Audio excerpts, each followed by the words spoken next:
In 1967, humanity encountered an alien species on Mars for the very first time, and that was also when the First War began.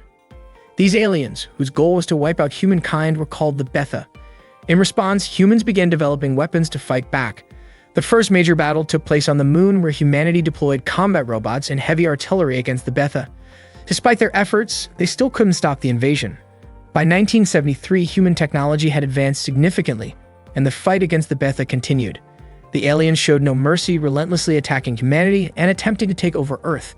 Then, in 1997, in the imperial capital of Japan, Kyoto, a new chapter of the struggle against the Betha began. That day, 3 students named Aki, Izumi, and Shimeko were standing on a bridge, watching the river flow beneath them. They noticed one of their friends, Yuri, walking toward them while reading a school textbook. The 3 of them waved and called out to her. Yui smiled and walked over to greet them. A moment later, 2 combat robots flew above them, creating a strong gust of wind that nearly lifted their skirts. Yui told her friends that those were tactical surface fighters, combat robots they would one day use after graduation. The specific model was the Type 82 Zukaku, a machine developed by Yui's father. Yui and her friends attended a training academy for the Capital Defense Forces. That morning in class, their teacher explained that soldiers in their first battle against the Betha could usually last only 8 minutes. If they managed to survive beyond that, it would mark the first step toward becoming skilled pilots. While the teacher was explaining, Yui's friends were chatting among themselves. Izumi looked especially tired since she had stayed up late talking on the phone with her boyfriend. Her boyfriend had recently been transferred to Kyushu. Shimeko pointed out that everyone in Kyushu had been evacuated a year ago, but Izumi said he mentioned something about a new base being built there. Yui tried to remind them to stay focused, but before she could say anything, their teacher suddenly called them out. Yui quickly stood up straight. The teacher then asked Yui to explain what the Betha were. With confidence, she answered that the Betha were alien beings intent on destroying humanity. Suddenly, another girl, Kazusa, stood up and added that the Betha were extraterrestrial creatures not from Earth, whose purpose was to annihilate humankind. Yui and Kazusa locked eyes for a brief moment before the teacher told them both to sit down and continue the lesson. During lunch breaks, several students were seen working on assembling training robots. Meanwhile, Yui and her friends were chatting outside the classroom. They started talking about Kazusa, discussing how her family had a long history of serving as tactical surface fighter pilots rather than as royal officials. Some of Yui's friends joked that Kazusa might be Yui's rival. Yui denied it, saying she didn't see Kazusa that way. As they sat down to eat lunch together, Izumi began reading a letter from her boyfriend, but Aki couldn't resist teasing her a little. Everyone laughed, lightening the mood. One day in autumn, Shimeko and Yui were riding a bus together. Shimeko asked if Yui's father was still overseas. Yui replied that he often traveled back and forth, but even when he returned to Japan, he was always busy in Tokyo. Not long after, they saw a car pass by, an expensive one that happened to be carrying Kazusa.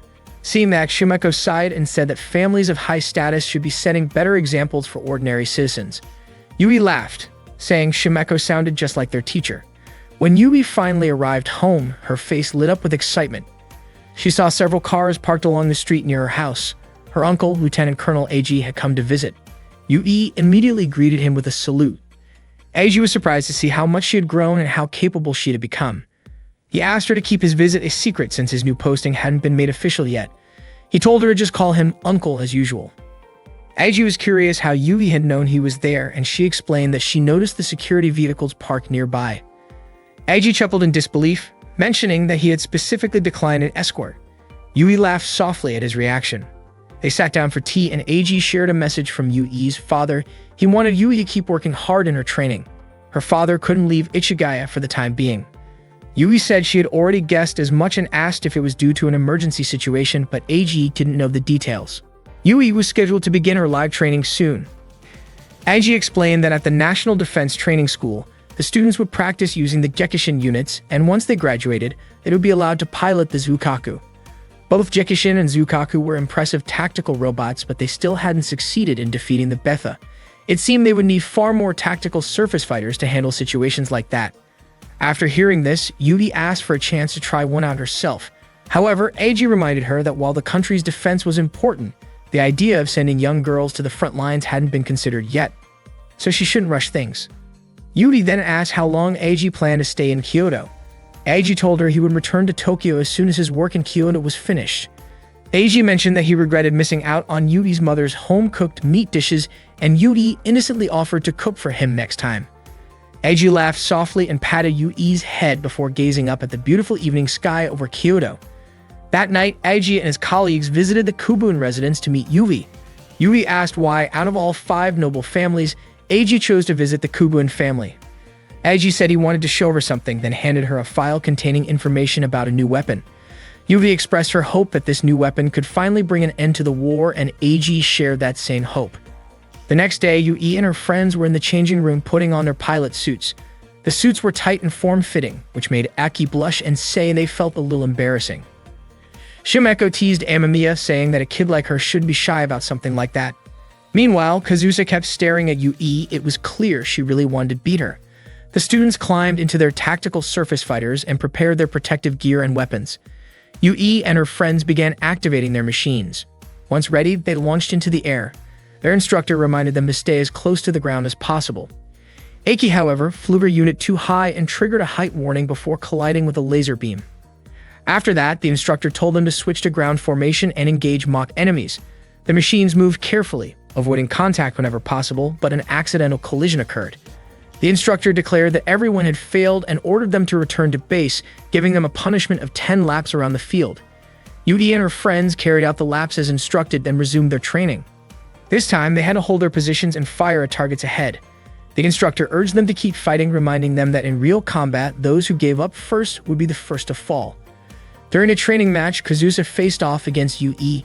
Kazusa managed to push Yui back, and just as she was about to finish her attack, Yui countered and struck back, damaging part of Kazusa's unit. Yui then landed a clean hit on Kazusa's robot's shoulder, securing her victory. During the break, Kazusa was rinsing her hair when Yui approached and handed her a towel. Kazusa smiled and accepted it. That evening, Kazusa joined Yui and the others for a snack run. The group was cheerful and welcoming, making Kazusa feel like part of their circle. Later that night, when they tried sneaking back into the school, they were caught by their instructor. As punishment, they were assigned to clean the tactical surface fighters used in training. One autumn night, a robot unexpectedly malfunctioned and exploded. Emergency crews rushed to evacuate the injured, while several students watched in shock. The instructor told them that if they couldn't handle witnessing something like that, they might not be ready to be there at all. After the incident, a few students decided to withdraw from the program and said their goodbyes. By 1998, war had broken out between humans and the Betha on the Korean peninsula. Civilians could only watch from afar as the battles raged on. At the same time, Eiji, who was stationed at the Ichigaya Weapons and Technology Defense Center, received reports about the situation. He realized that the fortresses were eventually being overrun, and it was only a matter of time before Japan would come under attack. That night, a fleet led by Captain Izumo with Emiya among its ranks prepared to head toward the battlefield. The first officer reported that the Betha had entered the Tsushima Strait from the southern part of the Korean peninsula and that more were on their way. Captain Izumo knew their fleet wouldn't be able to hold off such a massive assault, especially since some allied ships were caught in a storm. Even so, he ordered his crew not to let the Betha reach the mainland, because if they did, tens of thousands of people would lose their lives. In July, lines of tanks fired their cannons toward the sea, trying to stop the Betha from reaching the mainland. The cannons kept firing non-stop, but the Betha continued to push forward toward land. Their attacks had already started spreading across Kyushu. That day, Izumi suddenly screamed in shock, and her friends immediately gathered around her. Kazusa came over and asked what was happening to Izumi. It turned out that Izumi's boyfriend, who had been transferred to Kyushu, had fallen in battle. Even Shimeko's cousin, who lived in Tottori, had died because he couldn't evacuate in time. Yui tried her best to comfort Izumi, who was crying uncontrollably. Meanwhile, the news broadcast reported that Betha forces from northern Kyushu and the Sanin region on the western side of Honshu were approaching the mainland. Japanese and American troops stationed in Japan were planning to join forces and form a defensive line connecting Maizuru and Kobe to protect the capital. Evacuation orders had already been issued across several regions. Only then did Yui and her friends realize that the reason their training had been accelerated was so they could soon be deployed to help. Several areas were in the process of evacuation, including Osaka, Shiga, Nara, Wakayama, Mie, and Aichi. During one of these evacuations, an elderly man suddenly decided to return to Kyoto. He believed that if the capital fell, there would be no point in fleeing to Tokyo. His family tried to stop him, but he insisted on going back to Kyoto. At the same time, the cadets at the pilot training dormitory strengthened their resolve to fight. Yui practiced with determination, Izumi couldn't stop thinking about her late boyfriend, and Kazusa seemed fired up to destroy the Betha. When the day of departure finally arrived, Yui said goodbye to her mother and family. They were deeply moved as they watched her leave. Yui's mother expressed how proud she was that her daughter was dedicating herself to serve the nation and its people. Before leaving, Yui saluted her mother with respect and gratitude. By July 31, the final line of defense in Kyoto had completely collapsed. The 27th Recon Unit had encountered the 3rd Betha wave just 6 kilometers west of Azuru.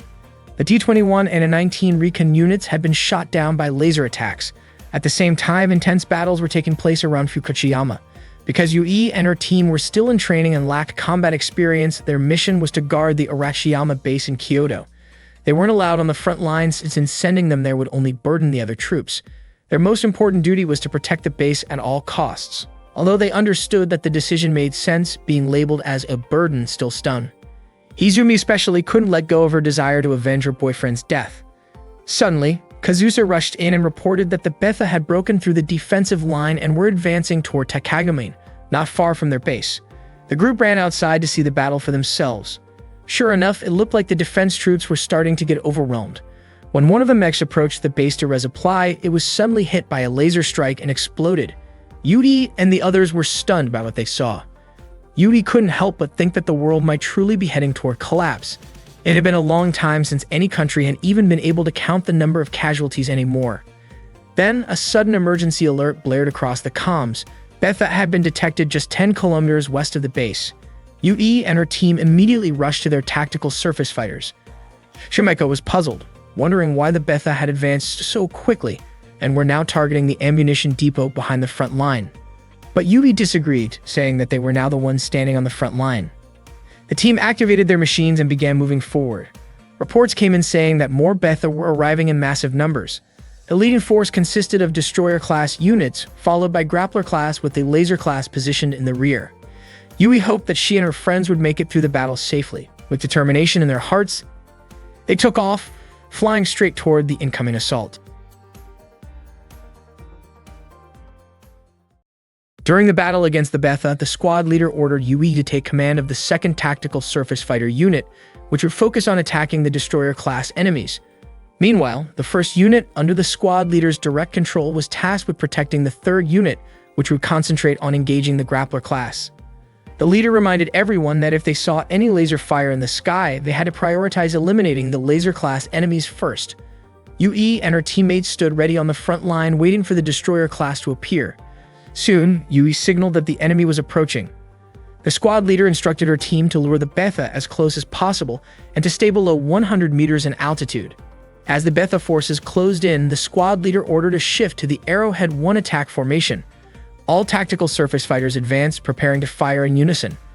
Shimeko appeared nervous and began firing repeatedly at the Betha. Yui quickly reminded her to recall their training on how to deal with the destroyer class. Following Yui's command, the team ascended and opened fire from above. After successfully hitting several targets, Shimeko managed to destroy a few destroyer-class units and smiled with relief, proud of what she had accomplished. Suddenly, a warning flashed. A laser-class enemy had appeared nearby. Yui noticed Shimeko had flown past the safe altitude limit and tried to warn her. Shimeko realized it too late. A laser beam struck her unit, causing it to explode. Izumi was shocked, and Aiki cried out her name in horror. The squad leader told everyone not to panic, explaining that if they stayed close to the other Betha, the laser class would be less likely to target them. Kazusa then asked where the laser class was hiding. The squad leader responded that it was positioned at 2 o'clock, about 1,200 meters away, near the transmitter station. Kazusa quickly located the target, locked on, and prepared to fire. But before she could take the shot, she heard Izumi's desperate voice. She was under attack. Kazusa immediately redirected her aim and fired to protect Izumi. Betha forces kept coming in waves.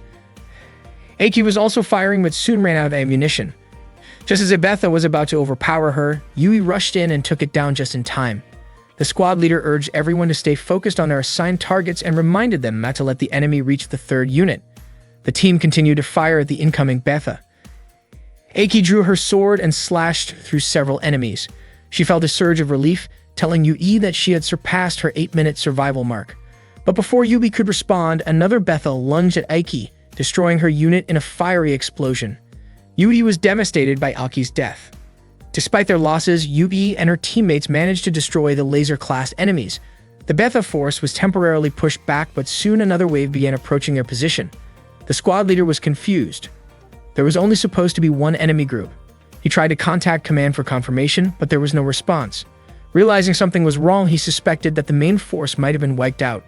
Repeated attempts to reach headquarters went unanswered, and soon it became clear the Arashiyama weapons base had fallen to the Betha. Meanwhile, the Yawata defense line was still holding its ground, but the soldiers were heavily outnumbered. Even their captain's unit was destroyed in battle. Despite their efforts, the Betha eventually broke through the Yawata line. At that moment, Eiji was still at the Ichigaya command post. He hadn't realized the defeat was this severe. He asked his aide about the American forces, and the report came back that U.S. troops had deployed tactical surface fighters from the Theodore Roosevelt carrier through the Biwa Canal to support Japan's defense.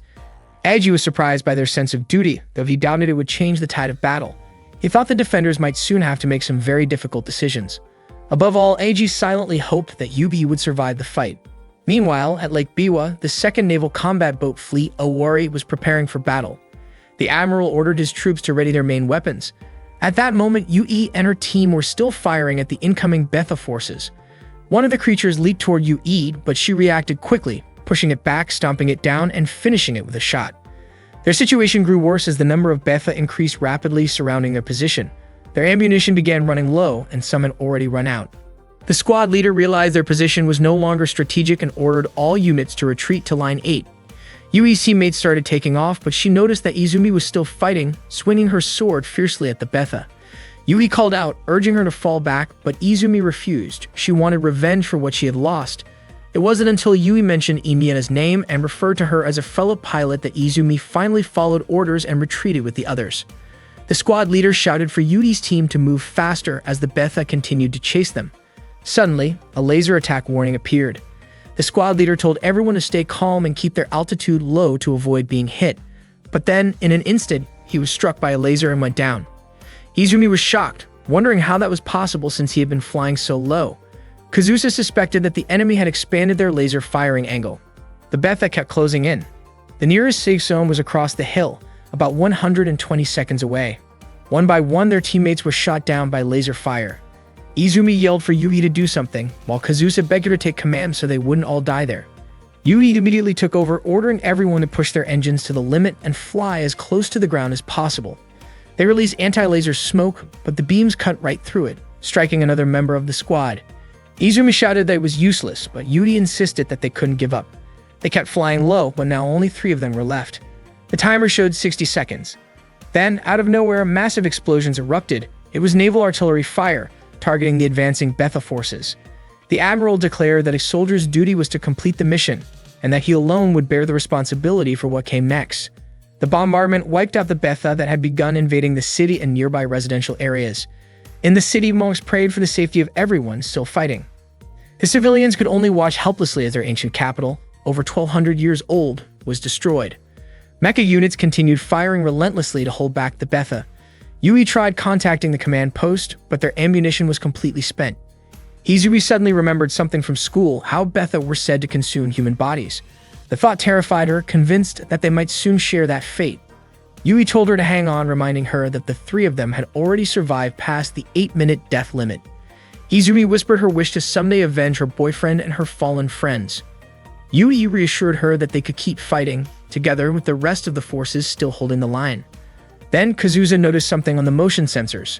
They scanned the area but saw nothing. Without warning, a Betha burst out from a nearby building and lunged straight at Yui. The creature pinned her mecha to the ground, trapping her underneath. Kazusa wanted to shoot but couldn't risk hitting Yui at such a close range. Yui shouted for Izumi to fire. A moment later, the Betha exploded into pieces. It turned out that Izumi hadn't fired, the shot came from elsewhere. A Type 94 Shiranui Unit 1C landed right in front of them.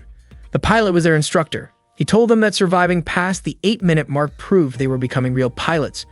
From now on, he said they should address him as captain, because they were no longer just trainees, they were in a real battlefield.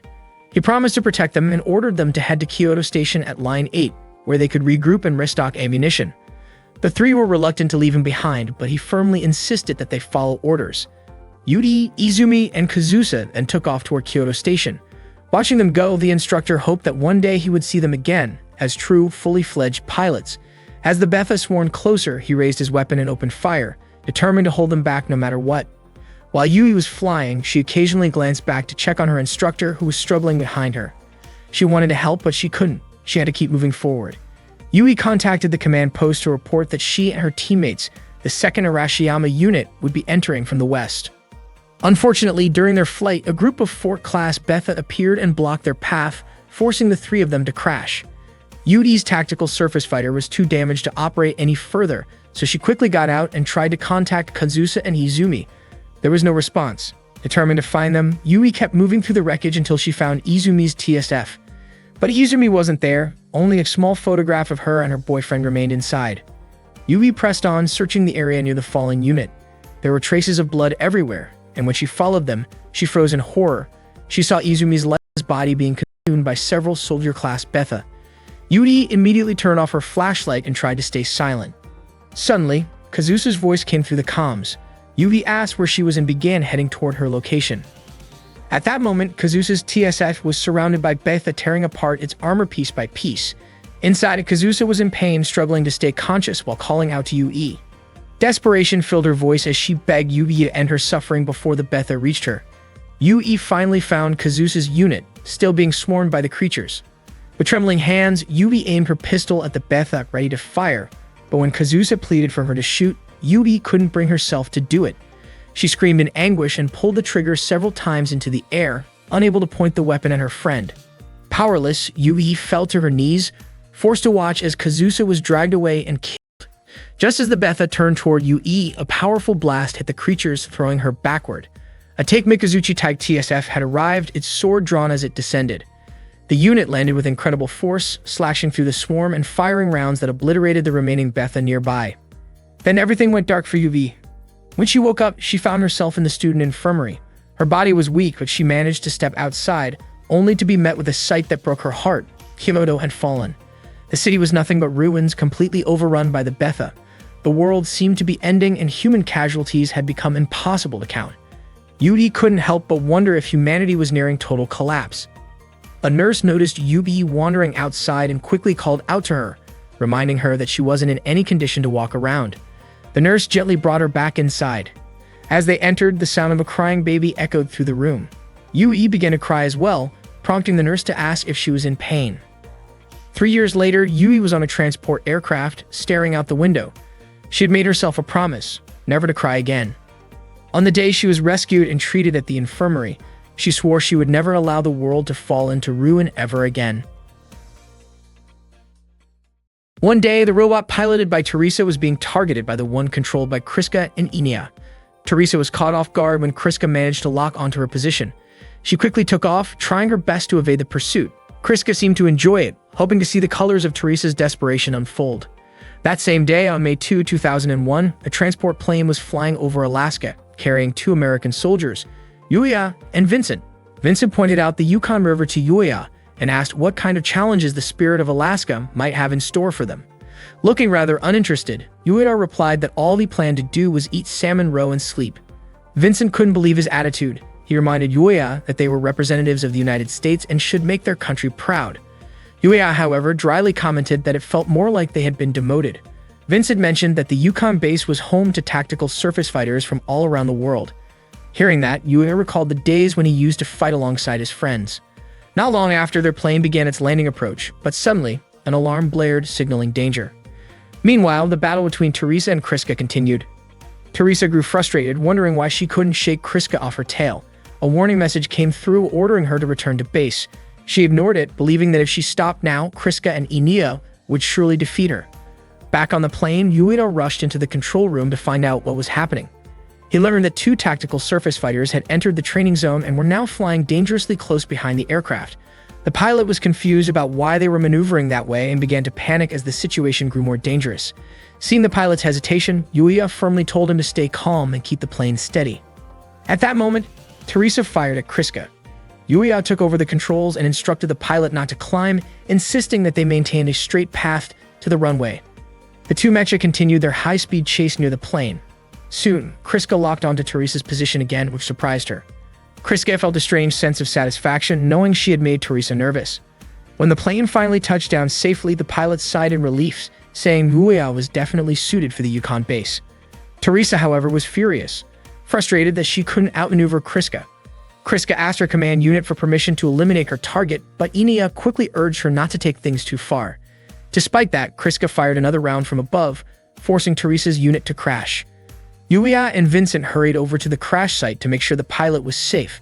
Yuya reached out a hand to help, but Teresa, still angry and embarrassed, refused and shouted in frustration toward Kriska.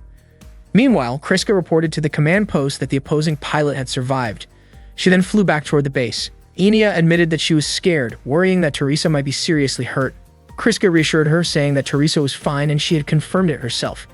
Enia asked whether their own tactical surface fighters, or even they themselves, might end up destroyed someday. Kriska confidently told her not to worry, promising that she would protect her. Enia smiled, feeling relieved and trusting Kriska completely.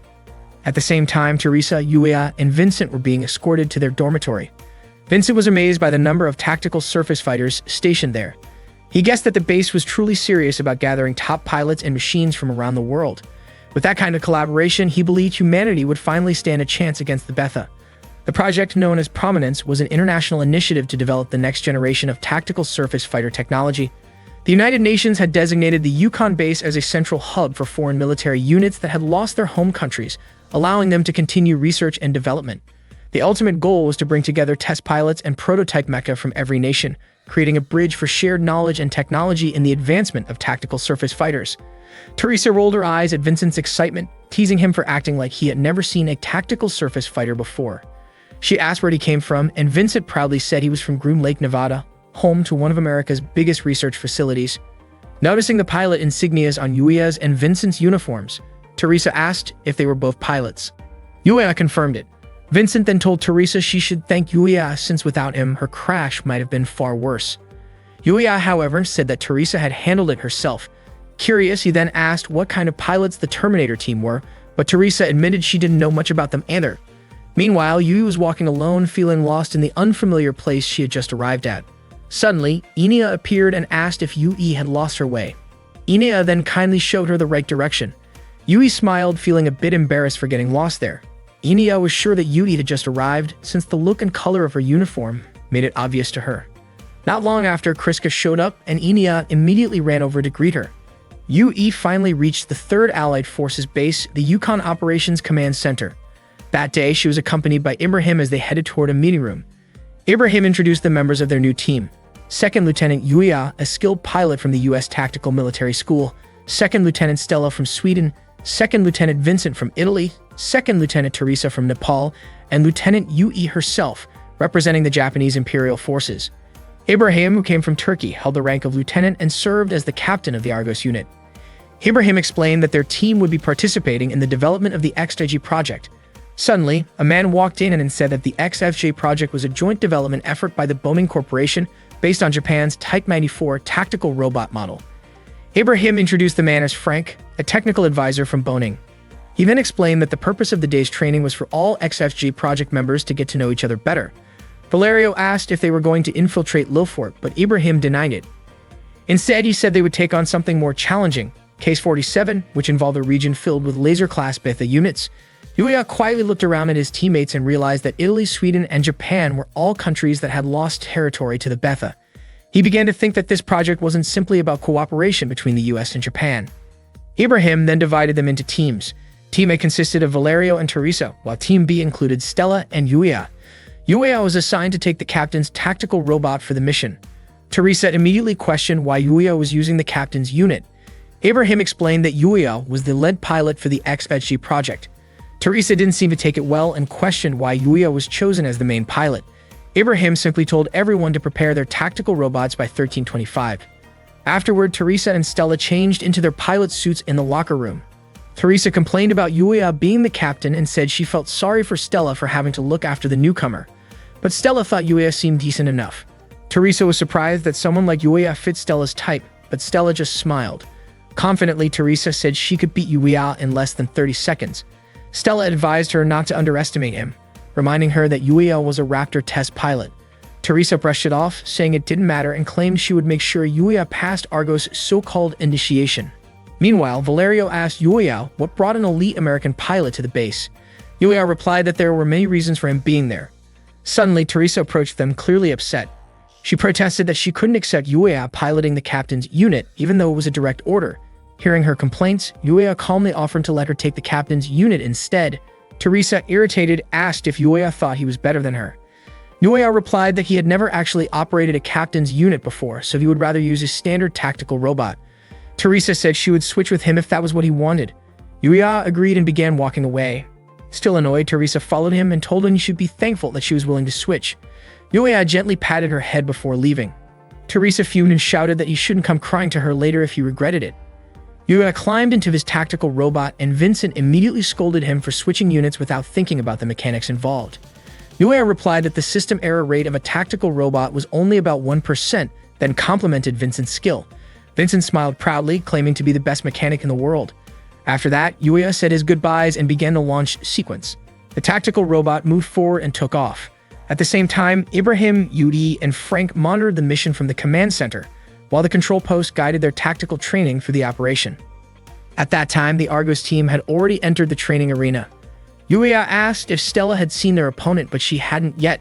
There were too many signal jammers in the area. Realizing they could only rely on visual detection, Yuya told Stella to keep trying to locate the enemy. He said he had no intention of losing, and Stella replied that as a skilled pilot herself, she also wanted to win.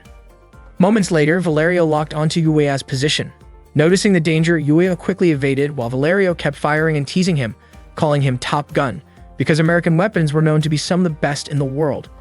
Yuya kept dodging the attacks, surprised by how agile Valerio was even in such a narrow space. He hadn't expected Valerio to be the one attacking. He had thought it would be Yui instead. Before long, Teresa appeared and opened fire on Yuya. She declared that Yuya was her target and told Valerio to back off. Yuya dodged Teresa's shots and realized that her active unit had a clear advantage in speed. Soon, Teresa and Valerio cornered Yuya together, but suddenly, a precise shot from Stella almost hit Valerio. He was startled and felt lucky that the attack missed. It had been perfectly timed. Yuya and Stella focused their fire on Teresa, who tried to evade but found Valerio blocking her path. Frustrated, she told him to take care of Stella instead. Teresa continued chasing Yuya and fired another burst that nearly hit Valerio by accident. She checked her ammo. Only about 300 rounds of her 36mm bullets remained and grew irritated that none of her shots had landed properly on Yuya. Meanwhile, Valerio and Stella moved toward Area D. Yuya's tactical surface fighter had developed an issue in its right arm. Watching from the control room, Ibrahim remarked that Yuya was doing fairly well, but Frank commented that Yuya seemed to be struggling against the active unit. Valerio kept chasing Stella, who smiled and said that he would probably regret it later. At the same time, Teresa was still on Yuya's tail. Yuya turned and began shooting at her from above, landing a few hits. Teresa drew her sword, deciding to settle things in close combat, and kept pressing forward while Yuya continued firing back. When his bullets finally ran out, he threw his weapon toward her as a distraction and flew upward to create distance. Frank admitted that Yuya was impressive, but Ibrahim noted that Teresa was a close combat expert. Yuya then drew his own sword and charged at her. Teresa turned to intercept, but Yuya intentionally rammed into her to break the engagement. Meanwhile, Stella was still being pursued by Valerio. She led him into a tight corridor where he thought she had given up, only to realize too late that she had planted explosives there. The explosion disabled his unit, and Valerio was officially out of the match. Back on Yuya's side, things were looking bad. He couldn't overpower Teresa in close combat. Just as Teresa was about to strike, a long-range shot from Stella hit the head and cockpit area of Teresa's unit with perfect accuracy. The mission was over. The winners were Yuya and Stella. Teresa was visibly frustrated. After the exercise, the four of them gathered and talked. Valerio praised Stella for her bold move. Yuya said they all shared the same goal. Valerio then told Teresa that no matter how strong she was, she couldn't win alone. Teresa snapped back, blaming him for not backing her up, but Valerio reminded her that she was the one who told him to chase Stella instead. Stella then scolded Yuya, telling him not to get cocky. If it had been a one-on-one match, Teresa might have beaten him. Valerio chimed in, reminding everyone that it was a team match. Stella proudly claimed that she and Yuya made the stronger team, while Valerio calmed Teresa down and said they could still learn something from Top Gun Yuya. Hearing that, Yuya jokingly called Valerio Macaroni, and Valerio asked him to use the nickname VVV instead. Teresa laughed at their banter. Yuya turned to her and called her Shorty, which annoyed her immediately.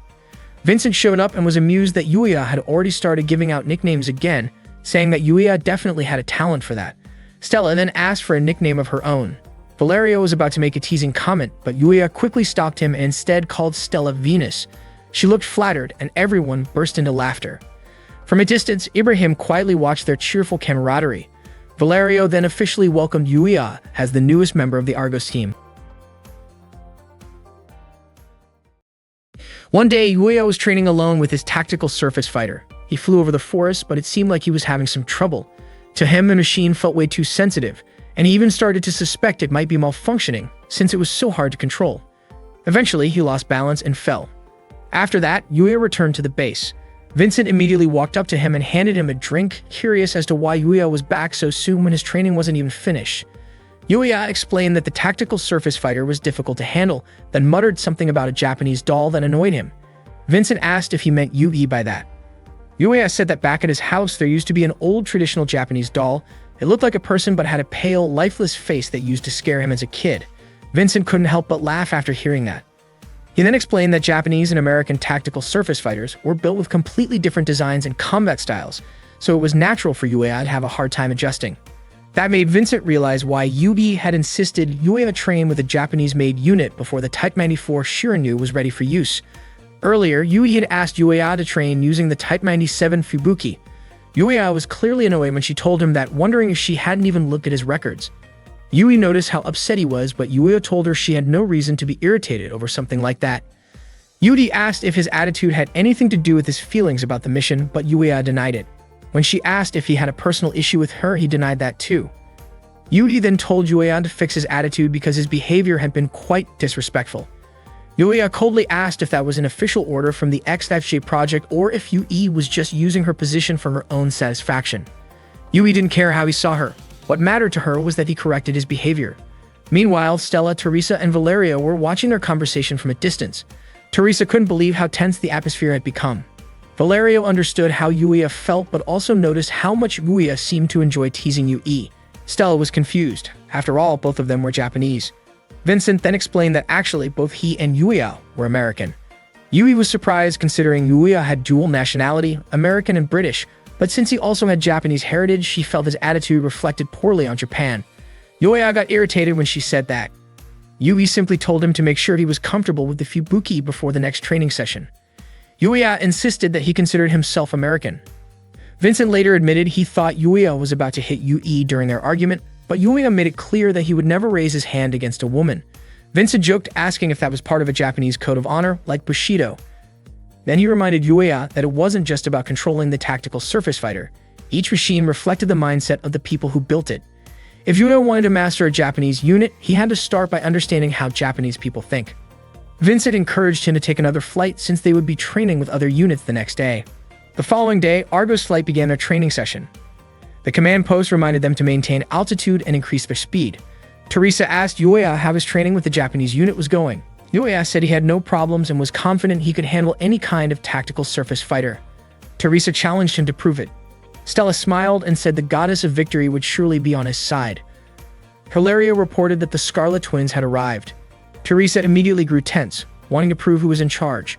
Stella gently reminded her to calm down since it was only a joint exercise to practice intercepting Betha, not an actual fight. Stella added that Teresa should stop being so uptight, but Teresa jokingly said she wasn't tense at all, she was just ready to show them what she could do. Yuya was deeply curious about the pilots known as the Scarlet Twins. He couldn't find any detailed information about them in the pilot records. The command post soon instructed Argos flight to prepare at the starting point, activating the wide data link network. The JIES system came online shortly after, and not long after that, the virtual Betha units appeared. The Argos team began their simulated descent to engage the enemy. Yuya was surprised by the sheer number of Betha. Teresa wondered why he was shocked, explaining that such numbers were pretty common in Asia. Valerio even added that it was the same in Europe.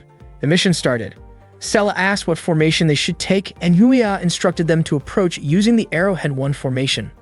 As he went on the offensive, Yuya dodged several attacks and returned fire. He noticed that his tactical surface fighter was still overly sensitive, just like the day before, and started to suspect that something might be wrong with the machine. The rest of Argos flight continued firing at the approaching Betha.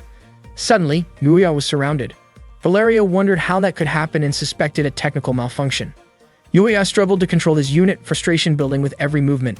Meanwhile, at the command post, the Scarlet Twins were informed that they had eliminated 122 Bethas so far, which the operator considered slow progress. The twins were instructed to increase their kill ratio by 7%. Kriska acknowledged the order. Inia then noticed that a nearby tactical surface fighter seemed to be in trouble. Kriska scanned it and discovered that the pilot was Yuya. She calmly told Inia not to worry about other teams and to focus on the enemies in front of them. At that moment, Yuya was almost struck by a Betha, but Teresa provided cover fire from above, saving him. She was confused as to why Yuya seemed to be struggling so much. Valerio and Stella closed in to assist as the number of Betha continued to rise and surround Yuya. Together, they cleared the immediate area, though Yuya remained silent, still having trouble controlling his machine. After the training session ended, Yuya was visibly frustrated, feeling that he had only slowed his teammates down. Vincent tried to calm him, saying that what he needed was simply more practice, but Yuya told Giselle that it wasn't that simple. Just then, Yui arrived and suggested that the issue might be because Yuya couldn't handle the Fubuki unit properly. She said that if he truly understood his tactical surface fighter, that problem wouldn't happen, just like how she could make fine adjustments instead of forcing it forward all the time. Yui bluntly stated that the Fubuki model was poorly optimized. Vincent nearly stepped in to stop her, but Yui continued, saying she wanted Yuya to hear her out. Yuya explained that the unit's main engine was too weak, only performing well at certain speeds, and that its extreme maneuverability made it hard to balance. Yui disagreed, claiming that the Fubuki was actually one of the most user-friendly models among Japan's tactical surface fighters. Even in the middle of battle, Imperial Japanese pilots could handle it smoothly, and some trainee pilots were already capable of operating it well. She concluded that Yuya's control was below even that of a Japanese trainee and remarked that he lacked the natural feel for the unit. The insult left Yuya stunned. Later that evening, Yuya went out for a walk alone. He admitted to himself that the Fubuki wasn't actually broken, but he still couldn't accept Yui's harsh words so easily. A sudden gust of wind caught his attention. Inia appeared and asked if he was feeling cold. When Yuya turned toward her, he told her he was fine. Inia commented that he looked like someone who had just been scolded, but Yuya denied it. Then, without warning, Inia linked her arm with his and cheerfully said she wanted to introduce him to Kriska and Misha, who were always with her. Yuya asked if Kriska and Misha were her family. Inia nodded and said she was sure that meeting Misha would make him feel better.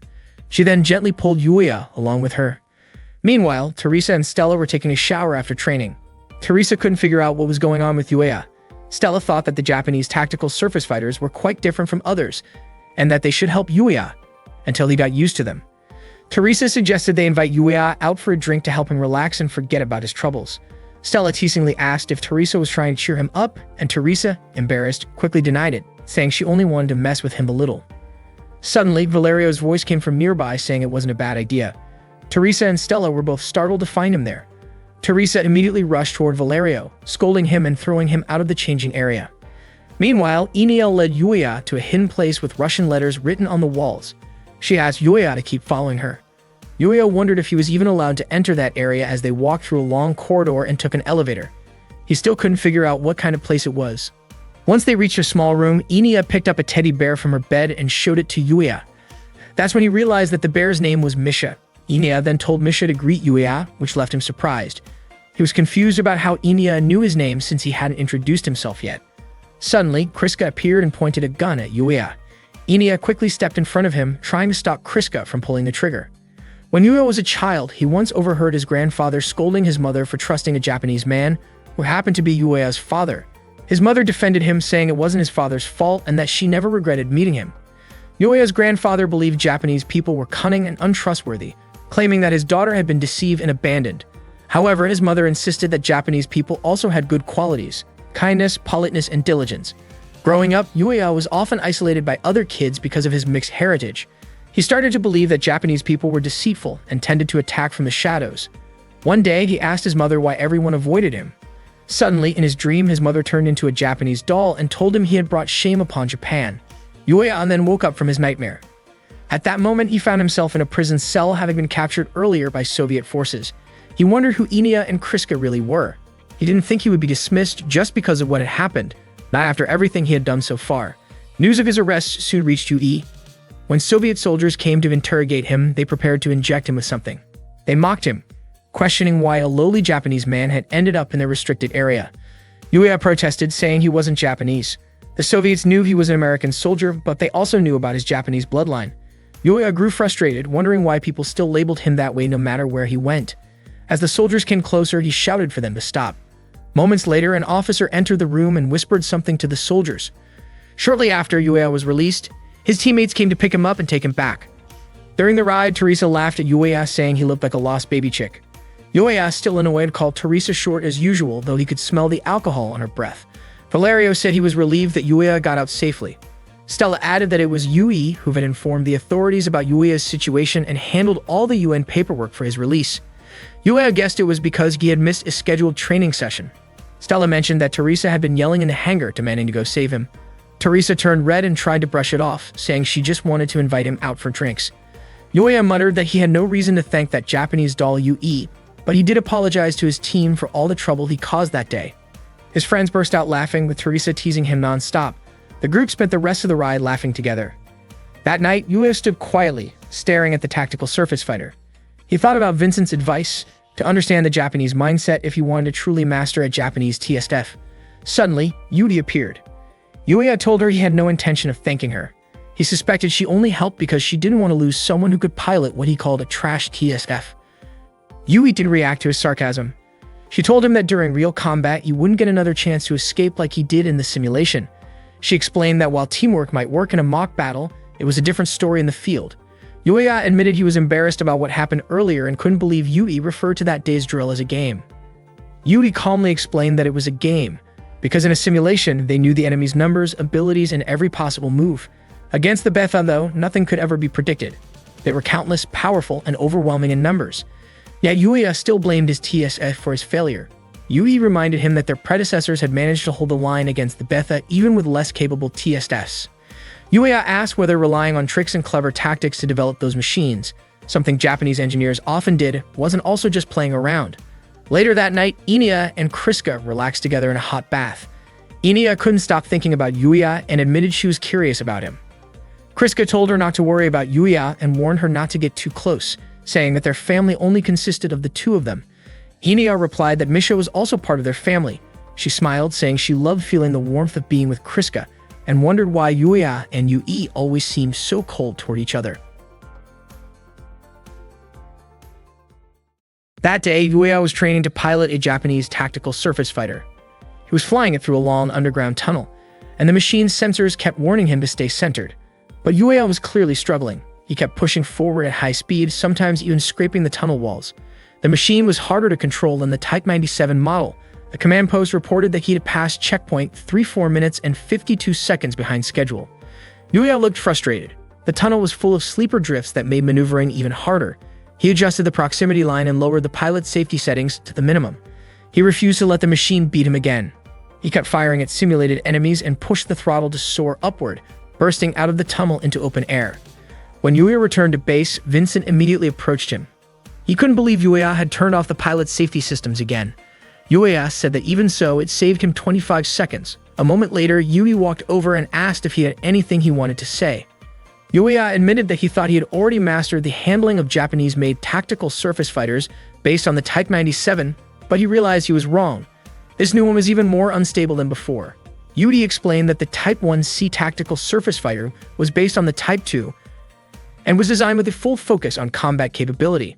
That was exactly why it was harder to control. She said the Type 97 required a balance of gentle touch, courage, and refined piloting skill, maybe a bit too much for Yuya at that point. Annoyed, Yuya argued that he had already been training with the machine for 18 hours and still had 32 simulations left to go. He was sure that before the test period ended, he would master it completely. Vincent could only sigh at his determination. The next day, Yuya continued his training in the Japanese tactical surface fighter. His mission that time was to engage with drones. The command post reported that they had lost contact with the 6th drone and ordered Yuya to head toward grid E92 to retrieve it.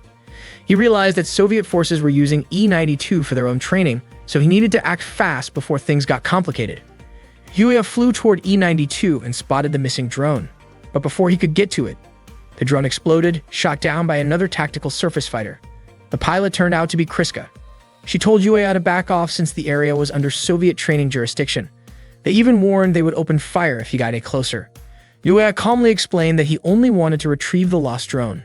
Suddenly, Inia greeted him cheerfully, asking if he was chasing a runaway drone. Kriska reminded her not to chat with Yuya since they were still in training. Not long after, the Soviet command post called Kriska and Inia back to continue their exercises. Before leaving, Inia waved goodbye to Yuya with a smile. That's when Yuya finally realized that Kriska and Inia were the infamous Scarlet Twins. That night, while buying a drink from a vending machine, Yuya asked Teresa about the Scarlet Twins. Teresa complained that Kriska and Enia were annoying but warned Yuya not to bother them, since they were already her own targets to deal with. Suddenly, Valerio jumped in to tease Teresa, telling her not to come begging others for help. Teresa immediately chased after him, yelling in frustration. Left standing there, Yuya wondered what exactly everyone was so afraid of. He muttered in irritation, blaming the tactical surface fighter, which he now considered more like a steel coffin than a weapon. That night, Yuya washed his face with cold water, trying to cool down his anger and clear his head. Later, he confronted Yui, demanding to know what kind of tactical surface fighter they planned to build if they kept ignoring the feedback from the pilots. Yui was surprised that he called the machine useless. She quoted a Japanese saying, "A rider and their horse are one." She explained that for Japanese pilots, trusting the machine and bringing out its full potential mattered more than simply controlling it. She had hoped Yuya would be honest with himself about that.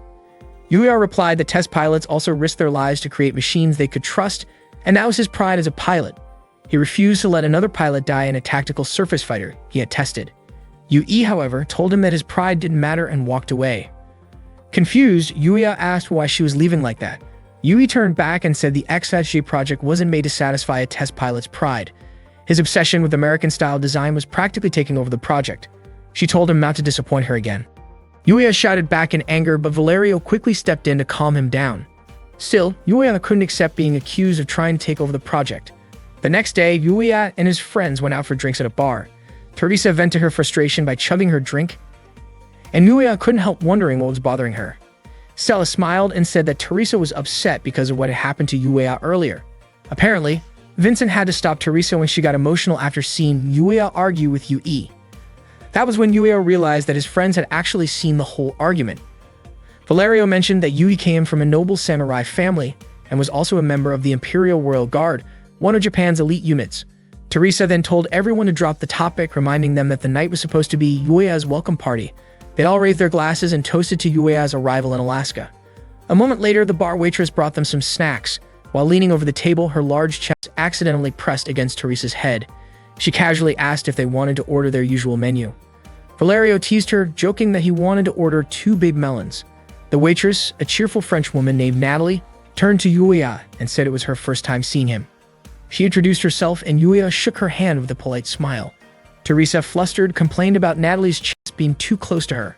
Yuya looked a bit worried about the commotion, but Stella just laughed, saying that it was nothing new. Valerio added that Teresa and Natalie often clashed because they were both stubborn in their own way. When Stella asked for a food recommendation for Yuya's welcome party, Natalie suggested they try real meat instead of synthetic meat. Valerio immediately agreed since he was tired of eating artificial food. Teresa doubted it would be affordable, but Natalie promised her a special discount. Grateful, Teresa hugged Natalie in thanks, and Natalie playfully told her to come along as payment. Later, everyone burst out laughing when Teresa returned. Natalie had dressed her in a cat-made costume. Teresa, red-faced, explained that Natalie had forced her to wear it. Natalie said the outfit suited Teresa perfectly before snapping a quick photo and running off. Teresa chased after her, shouting for Natalie to delete the picture.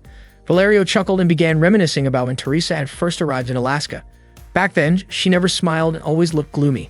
Stella added that most people there were like that. Many had lost their homelands to the Betha, along with their families and friends. The only thing left for them was their anger toward the invaders. Valerio reminded everyone to have fun while they still could. Yuya realized that all of them were fighting on the front lines against the Betha, just like him. Maybe the burdens they carried were even heavier than his. He began to wonder if Yui might be carrying that same kind of pain too. That night, Yui was taking a bath, lost in thought about the tactical surface fighters. The American-made model and the Shirinu Type 2 had completely different designs and operating systems, yet Yuya had managed to master both so quickly. She was certain his skills were exceptional, but she still believed he hadn't reached his full potential yet. Meanwhile, Yuya stood alone, quietly staring at the tactical surface fighter. Vincent approached and asked if Yuya was up late thinking about Princess Yui. Yuya looked confused, wondering why Vincent called her that, and guessed that Vincent must know her well. Vincent replied that she reminded him of someone, Yuya himself. Vincent explained that back then, Yuya used to hold himself back when he shouldn't, and that he wasn't always honest with his own feelings. It was the same way he approached his machine. The real issue, Vincent said, was how deeply Yuya understood it, especially since the unit was built by a country that had lost much of its land to the Betha. Yuya asked what exactly he didn't understand about the machine. Vincent said that while Yuya was a skilled pilot in America, tactical surface fighters worked differently depending on which country built them. If he adjusted the machine as if it were American-made, Japanese pilots would struggle to use it. Vincent explained that American units focused more on raw power, while Japanese models relied on aerodynamic features like the shoulder armor and the horn-like sensors on the head. What really mattered, he said, was how well a pilot could synchronize with the machine. Yuya thought for a moment and asked if that was what people meant by the saying, "A rider and his horse move as one." Vincent didn't quite understand the proverb, so he used a different example. He said that working with a machine was like working with a partner. It wasn't just about doing things your own way, but about understanding and moving in harmony with the other side. Yuya sighed, wondering why Vincent always turned things into comparisons like that. Vincent just laughed and said maybe Yuya should try being a little more open-minded toward Yui. Yuya frowned, not sure what to make of that, but he couldn't help smiling faintly at Vincent's teasing tone. During the next training session, Yuya finally began to grasp the theory. All that was left was to figure out how much mutual understanding he and the Type 94 second could develop. Yuya decided not to force it. Ibrahim started giving signals to begin Case 23. The Argos team prepared, and once GIVES was activated, they landed and got ready for battle. They started firing at the Betha. At that moment, the command post reported that the Type 94's test parameters were far lower than the day before. Ibrahim was puzzled previously. Yuya had always done whatever he wanted, but this time he seemed to let the tactical surface fighter take the lead. Not long after, Yuya lost his balance and fell. A Betha moved in to attack, but Teresa quickly saved him by shooting it down. She was surprised that Yuya had gone down so quickly. Frustrated, Yuya snapped back, calling Teresa a cat-eared maid. He realized that Japanese tactical surface fighters were far from easy to handle. Suddenly, an unidentified unit entered the training area without authorization. Yuya immediately reported it to the command post, asking for identification. After running the data, the command post found no match in the pilot database. They tried contacting the unknown unit, but there was no response. The unit kept approaching. Yuya signaled the Argos team to prepare for combat. He didn't know what was happening, but he had a bad feeling about it. It turned out that the mysterious unit was the Type 00 Takemikazuchi, belonging to the Imperial Royal Guard. The team suspected it might be Yui. Yui drew her sword, and Yuya was confused as to why she would use a real blade during a training exercise. Stella commented that Yui probably just wanted to be noticed. Yuya wondered if it really was Yui and whether they actually had to fight her. Teresa rushed in to attack first, but Yuya ordered her to stop. Ignoring him, she drew her sword and charged at Yui, only for Yui to parry easily and throw her off balance. Valerio and Stella then moved in, opening fire. They both thought Yui was going too far. Yui countered by striking her sword into the ground in front of them, then swiftly disarmed both Valerio and Stella in a single motion. Yuya swung his own sword trying to fight back, but he struggled to control his tactical surface fighter. Yui pressed the attack relentlessly. Their blades clashed repeatedly, and Yuya soon found himself cornered as Yui kept cutting in faster and faster. Fueled by frustration, Yuya suddenly moved with unexpected precision. He managed to block Yui's attacks perfectly. Yui was caught off guard. Yuya himself couldn't believe he had just pulled off that maneuver. It felt as though he had become one with the tactical surface fighter. Just like Yui had once said, a rider and their horse must act as one. Trusting his machine and drawing out its full potential mattered more than trying to control every movement. Yuya re-engaged, and the battle between him and Yui became intense. Eventually, Yuya managed to knock Yui's sword from her hands. Ibrahim then ordered all units to end the mission. Yui's goal had been achieved. She wanted to teach Yuya an important lesson. Afterward, Teresa refused to accept her defeat at Yui's hands. Valerio complimented Yuya for defeating Yui with the tactical surface fighter he barely trained with. Teresa argued that Yui wasn't that great if Yuya could beat her so quickly. Out of nowhere, Yuya called Teresa Churrasco, making Valerio burst out laughing. Teresa immediately scolded him for it. Yuya smiled, confident that once he mastered his tactical surface fighter, their team would become even stronger. That evening, Yui stood quietly, watching the orange sunset. Inia appeared beside her and asked if she had been teaching Yuya. Inia said Yui was just like Yuya, and also like Kriska, because all of them were kind people. Then, Inia said goodbye and left with a gentle smile. On June 21, 2001, Yui and the Argos squad were stationed in the West Indies, specifically at the Guadeloupe base. That morning, Valerio complimented Yui on her tropical outfit, saying it made their trip even more enjoyable.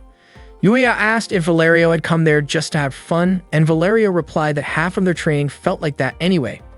Earlier, Ibrahim had announced that the Argos squad would undergo a physical endurance test in the tropical environment while also doing a photo session for the media, both to boost morale and to promote their mission. The Idar squad from the Soviet side, including the Scarlet Twins, would also participate in the event. Teresa was assigned as the person in charge of the Argos squad during this operation. Teresa was puzzled about why she had been chosen for the role. Ibrahim explained that the decision came from the public relations team, and this mission could also show that both sides, who once clashed during the previous incident, had now reconciled. Ibrahim added that this was a good opportunity for Teresa to rebuild her reputation. With no other choice, she accepted the role. Enia waved her hand and smiled at Yuya. Stella encouraged everyone to make the most of the occasion since moments like these didn't happen often. Valerio put an arm around Yuya's shoulder and invited him to relax at the lodge. Valerio joked that going there might let them see a different side of the women around the base. Valerio led Yuya towards some bushes, but to Yuya's surprise, Valerio's real intention was to peek at the girls who were bathing nearby. Yuya, clearly uncomfortable, refused to take part in that, so Valerio went off alone. Concerned, Yuya thought it would be better to warn the girls. At that time, Stella was taking a bath. Not long after, Yuya knocked on the door of her lodge to let her know about the situation. When Stella opened the door, Yuya was startled to see her still wrapped in a bath towel. His face turned red and he froze for a moment before quickly telling her to be careful because there had been rumors of someone suspicious lurking around. After giving the warning, he hurried away. Stella was a bit surprised. She hadn't expected Yuya to be that innocent. That evening, during a group dinner, Jerzy expressed his hope that the Argos and Eindar units could become a symbol of unity for all humanity. He also wished for both squads to grow closer and get to know each other better. Then he invited everyone to raise their glasses for a toast. Vincent asked Valerio why his face looked so red, wondering if it was from too much sun. Valerio didn't deny it, trying to laugh it off. Around that time, Stella told Teresa that she had seen someone suspicious wandering near the base. Teresa found it odd since the place was supposed to be a secure military facility. Stella explained that the person ran off when a strong, hot gust of wind swept through the area. Valerio, embarrassed, quickly changed the topic by offering Yuya some food. Yuya's attention, however, was caught by Yui, who was standing alone by the shore, staring at the ocean. Yui was quietly reflecting on her goal.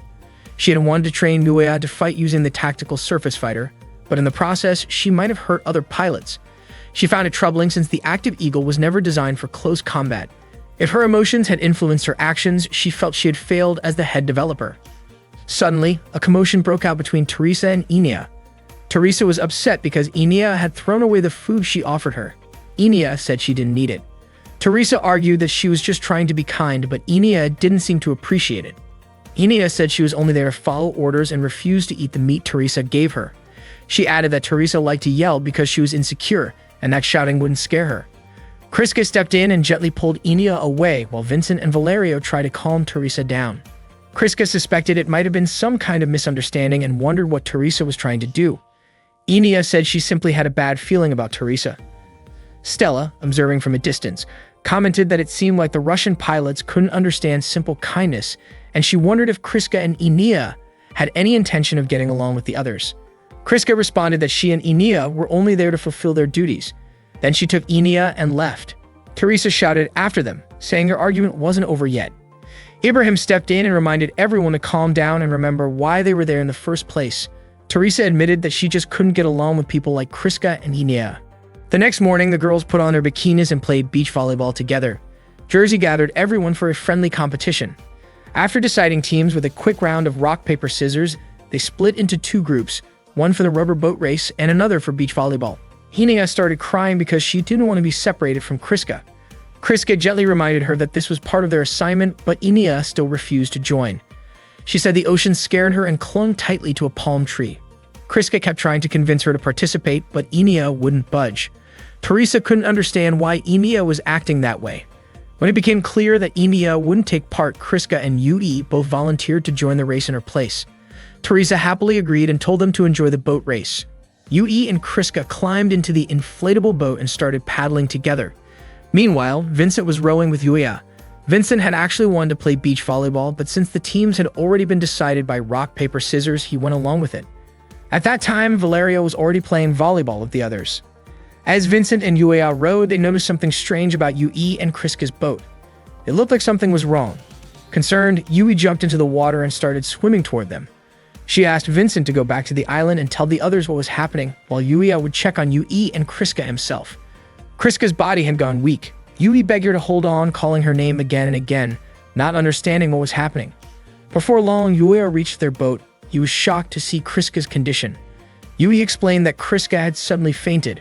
Her face had started to look pale ever since they began rowing, but when Yui asked if she was okay, Kriska insisted she was fine. Yuya suspected she might be seasick. Yui didn't know that was possible, but she agreed they should head back to the island. Yuya told her to take care of Kriska while he handled the paddling. Yui handed him the oar and gently laid Kriska's head on her lap. Unfortunately, just as they began to move, light rain started to fall. They decided to head toward the nearest island instead. By the time they reached the shore, the rain had turned heavy, and the sky was growing darker. Together, they tried to pull the rubber boat onto the beach. Yui was so exhausted that she fell to the ground. Yuya quickly tied the boat to a nearby tree to keep it from being carried away by the waves. He asked about Kriska's condition. Yui wanted to wrap her in a blanket but realized they didn't have an emergency one with them. Yuya mentioned that standard military kits usually included basic first aid. Yui said what mattered most right now was keeping Kriska warm and finding shelter as soon as possible. Yuya and Yui lifted Kriska and started searching for a place to take cover. They walked through the pouring rain and Yuya guided them uphill, hoping to find shelter. Yui stumbled from exhaustion but said she was fine. Yuya was worried, but she insisted she was just tired and urged him to keep going because she was truly worried about Kriska. However, Yui's leg had become too painful to move. Yuya asked when it started hurting and she admitted it happened when she slipped earlier after they first landed on the island.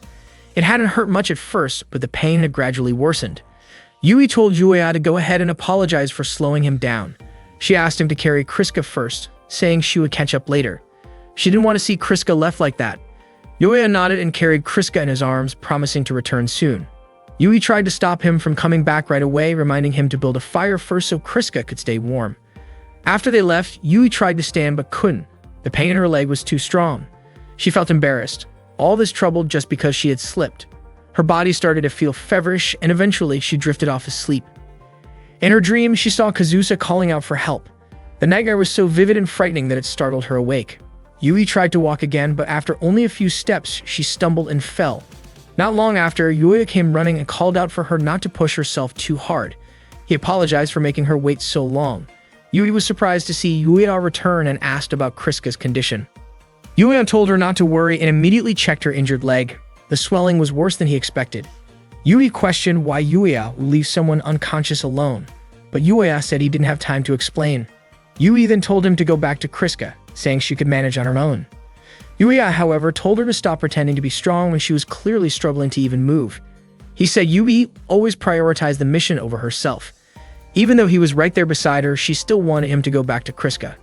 Yuya asked if maybe Yui should just listen to her heart instead of letting pride take over. To him, it felt like she was just trying to protect her ego. Eventually, Yui gave in and asked for his help, which Yuya could hardly believe. He told her to climb onto his back, but she stayed silent. Without saying anything more, Yuya lifted her up in his arms. Yui's face turned bright red in surprise. Yuya started running, carrying her toward a sheltered spot. Yui tried to tell him to stop, but Yuya asked her to stay quiet since he was already exhausted. Yui fell silent and watched his tired expression closely. Feeling a little guilty, she apologized softly and wrapped her arms gently around his neck.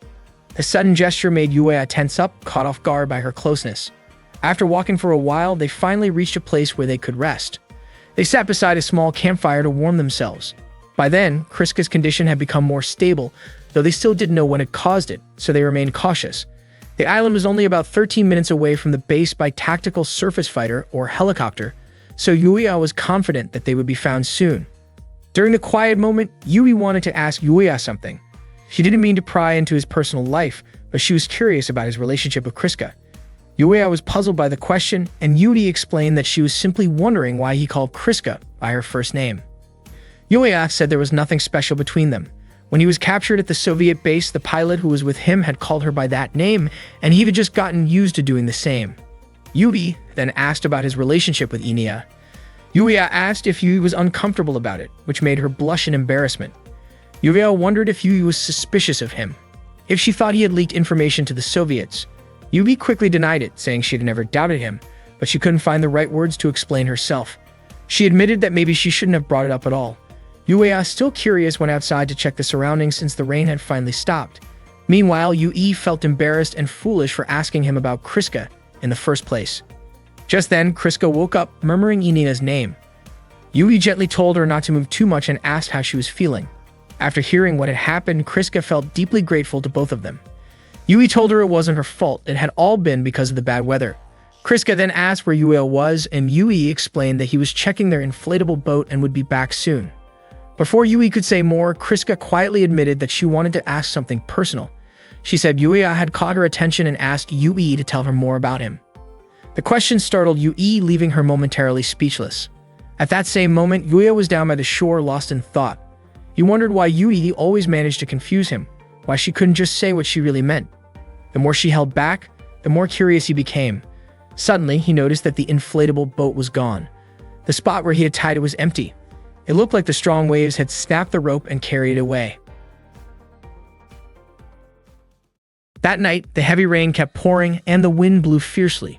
Yui asked Kriska if she was interested in Yuya. Kriska admitted that she was, at least as a pilot. She knew Yuya was considered a very talented pilot, but she didn't really believe in that reputation. Kriska confessed she was disappointed with the results of their joint training, saying that, in her eyes, Yuya seemed incapable of much. Yui explained that it was her fault because she had forced Yuya to use a tactical surface fighter when he wasn't yet used to it. Kriska then asked whether Yuya was really the cause of the problems in their tactical surface fighter development project, whether he had any hidden talent, and if he was truly as good as people said. Yui suggested that if Kriska was curious, she should just ask Yuya directly. She also mentioned that Yuya was near the beach at that moment. Kriska said she wasn't asking for herself but for Inia. Yui was curious. Did Inia like Yuya? And why? Kriska admitted she didn't know the reason. It was the first time Inia had ever shown interest in anyone since Yuya's arrival. When Yuri asked what Inia had said about Yuya, Kriska admitted she hadn't asked since Inia was different. Suddenly, when she mentioned Inia, Kriska seemed panicked and her body weakened. Yuri quickly stood up to keep her from falling, but the pain in her swollen leg flared up again. She told Kriska to stay calm and asked what was going on. Kriska apologized for acting that way. Yui helped her sit down again and urged her to take it easy. Then Kriska told her that Inia was a very fragile girl. Not long after, Yuya arrived and called out to Yui, letting her know that their inflatable boat had been swept away by the current. That night, the three of them had no choice but to take shelter where they were. Yui said that once dawn came, they needed to head to the beach and prepare a signal fire. Yuya suggested they take turns keeping watch, while Yui thought they should also look for food near the river mouth. Kriska asked how long it might take for the rescue team to find them. Yui replied that since the island wasn't far from the Guadalupe base, it shouldn't take long. Maybe the worst-case scenario would be about a week. Yuya thought Kriska must be worried, especially since she had just regained consciousness. He had offered to go gather more branches. Yui said she could help, but Yuya told her not to push herself since he knew she still couldn't move her leg properly. Kriska volunteered to go instead, but Yuya refused, saying she wasn't fully recovered yet. Kriska insisted that she wouldn't embarrass herself again. Yuya was puzzled by how Kriska could act as if nothing was wrong. Kriska looked at Yui and asked if she could help Yuya. Yui understood it. It seemed like Kriska wanted to use the opportunity to talk to him. Yui allowed it but reminded them not to get separated. Yuya asked if Yui was sure about that decision. Yui said she wanted Yuya to stay close to Kriska, but she also didn't want him to overexert himself. So the two of them went outside to gather branches. Yuya asked if Kriska was really okay, and she told him he was being stubborn. Besides, she wasn't asking for his trust. Yuya was confused by her attitude and asked if Stakin or Lennon had told her not to worry about her teammates' safety. Kriska didn't understand what he meant. Yuya then asked if she was aware of the bad reputation the Scarlet Twins had at his base. He said he finally understood why, and it had something to do with her personality. Kriska told him to stop talking about her and instead asked what he thought of Inia. The question caught Yuya off guard. Kriska pressed him to answer, but Yuya wanted to know why she was asking. Kriska said she didn't really understand why Inia was so concerned about him. It was the first time that it ever happened, so she felt she needed to understand who Yuya really was. Yuya admitted that he knew nothing about Kriska or Inia either, and he found it strange that she was questioning him about it. Kriska explained that she and Inia were alike. They only knew Yuya through the database, and under Yui's orders, she was allowed to ask him directly. Yuya was surprised to learn that Yui had told her to do that. Kriska said she just wanted to understand Yuya's personality since she didn't know him well. She'd also mentioned that during training, Yuya and Yui often argued even though they were both Japanese, and she wondered why. Yuya corrected her, saying he wasn't Japanese, and suggested she check his database again. Kriska became curious. Was there a reason he disliked Japan so much? She said a pilot was supposed to stay calm, yet Yuya seemed quick to anger over small things. Yuya replied that maybe others would see those issues as small, but for him, they were serious. He believed that Kriska must also have things she didn't want others to hear. Kriska admitted she never talked about herself unless it was by direct order. Everything she did was for her country and her unit. Yueya said that sounded foolish. He couldn't understand why she cared more about others than herself. In his view, personal well-being should come first, then the team, and only after that the country, not the other way around. Suddenly, Kriska's body weakened again and Yueya quickly caught her. She pushed him away, saying she didn't want him to touch her. Her head began to hurt and she nearly fell again. Yueya was really worried, but Kriska told him to stay back. When she started to collapse again, Yueya instinctively caught her. He asked why she kept pushing herself so hard. He was sure she had fainted earlier because she overexerted herself. Yueya said he'd been worried that if Kriska and Yui had gotten caught in the storm, things could have ended badly. He didn't understand why both of them always forced themselves beyond their limits. If they kept doing that, they could get seriously hurt. Kriska then quietly confessed that she was terrified of the sea. To her, the ocean was something truly frightening. For Kriska and Inia, that moment was the very first time they had ever seen the ocean up close. Yueya hadn't expected that neither of them had seen the sea before. Kriska said that simply looking at the ocean wasn't a problem, and even seeing it from inside a tactical surface fighter felt fine. But once she got on a boat, she felt as if her whole body might be pulled into the water. Unexpectedly, Yui spotted them and asked what they were doing. The three of them were surprised by her sudden appearance. After that, they went back to their shelter where the atmosphere quickly turned awkward. Yueya tried to start a conversation, but both Kriska and Yui completely ignored him. He then asked Yui if her leg had healed since she seemed to be walking just fine using that wooden cane. But to his surprise, Yui suddenly snapped the cane in half and tossed it into the campfire. Yueya tried to explain that she had misunderstood him and that he hadn't done anything wrong. Kriska then asked what was really bothering Yui earlier, but Yui avoided the question. Yueya thought the situation felt incredibly tense, especially since Yui had been the one who asked Kriska to talk to him in the first place. Yueya commented that Yui looked like a child sulking after being left alone. That remark clearly offended Yui, and Yueya calmly asked if that was how she really felt. Yui, refusing to be seen as sulking, became defensive, and Kriska quickly asked her to calm down. Kriska admitted that she had talked about many things with Yueya earlier and that it had been a good opportunity for her, something she had been able to do thanks to Yui's advice. She then asked if that wasn't what Yui had intended, but Yui denied it. Yueya asked again what was truly bothering her. He realized that Yui didn't like his attitude, but that wasn't the real issue.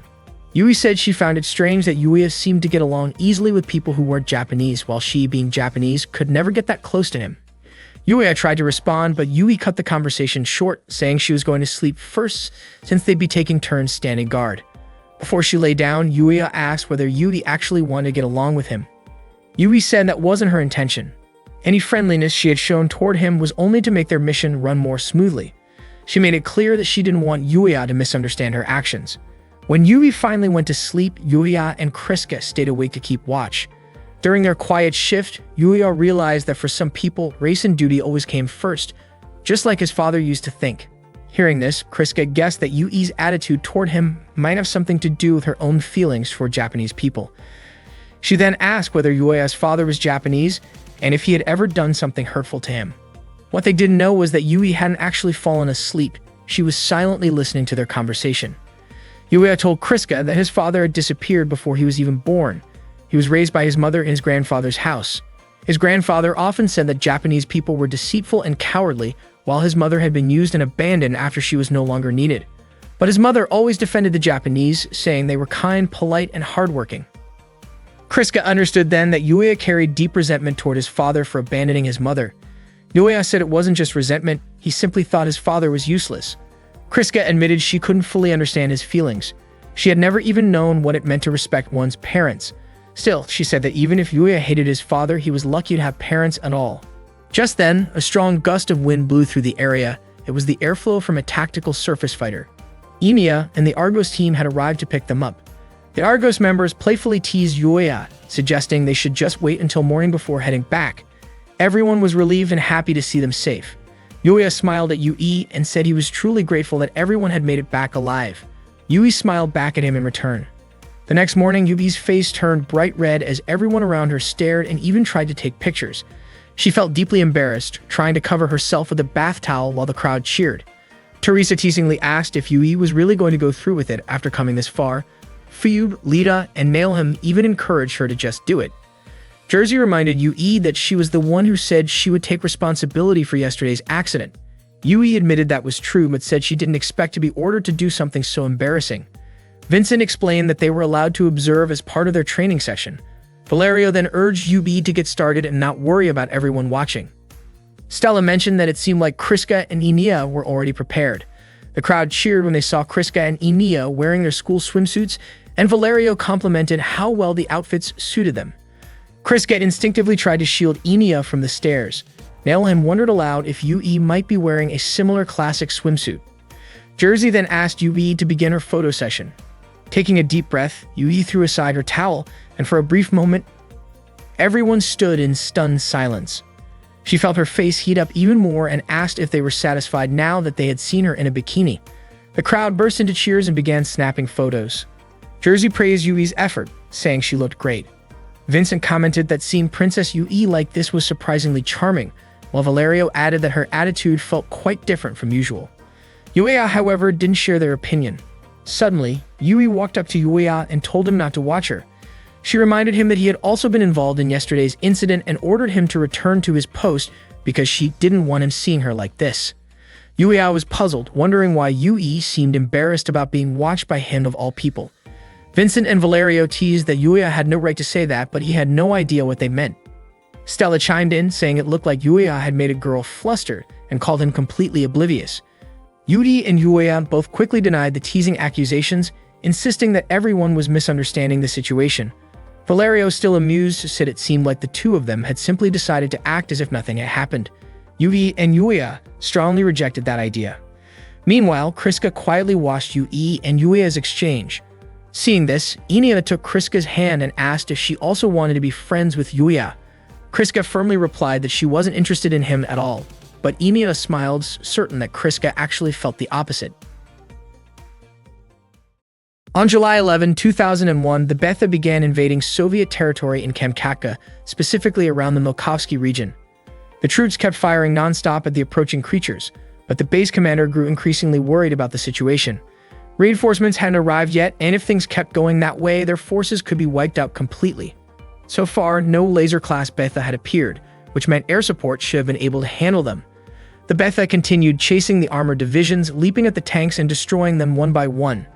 Not long after, tactical surface fighters arrived on the scene and began firing at the incoming swarm. The base captain shouted that the legendary Thunder God Perun had arrived before them, then ordered all troops to regroup and prepare for a coordinated counterattack. The tanks and tactical surface fighters launched their assault together, striking back at the Betha with everything they had. That same day, a United Nations task force was sailing toward Petropavlovsk, Kamchatsky, with about 30 minutes left before docking. It was Yuya's first time visiting the main Soviet base in the Far East. From the deck, he and his teammates looked out at the snow-covered Mount Avachinsky in the distance, surrounded by icy winds that bit into their skin. Valerio couldn't believe they had been sent all the way from the hot Caribbean to a freezing place like Kamchatka. Stella reminded him that it was part of their duty, collecting performance data under different environmental conditions, but Valerio admitted that wasn't what bothered him.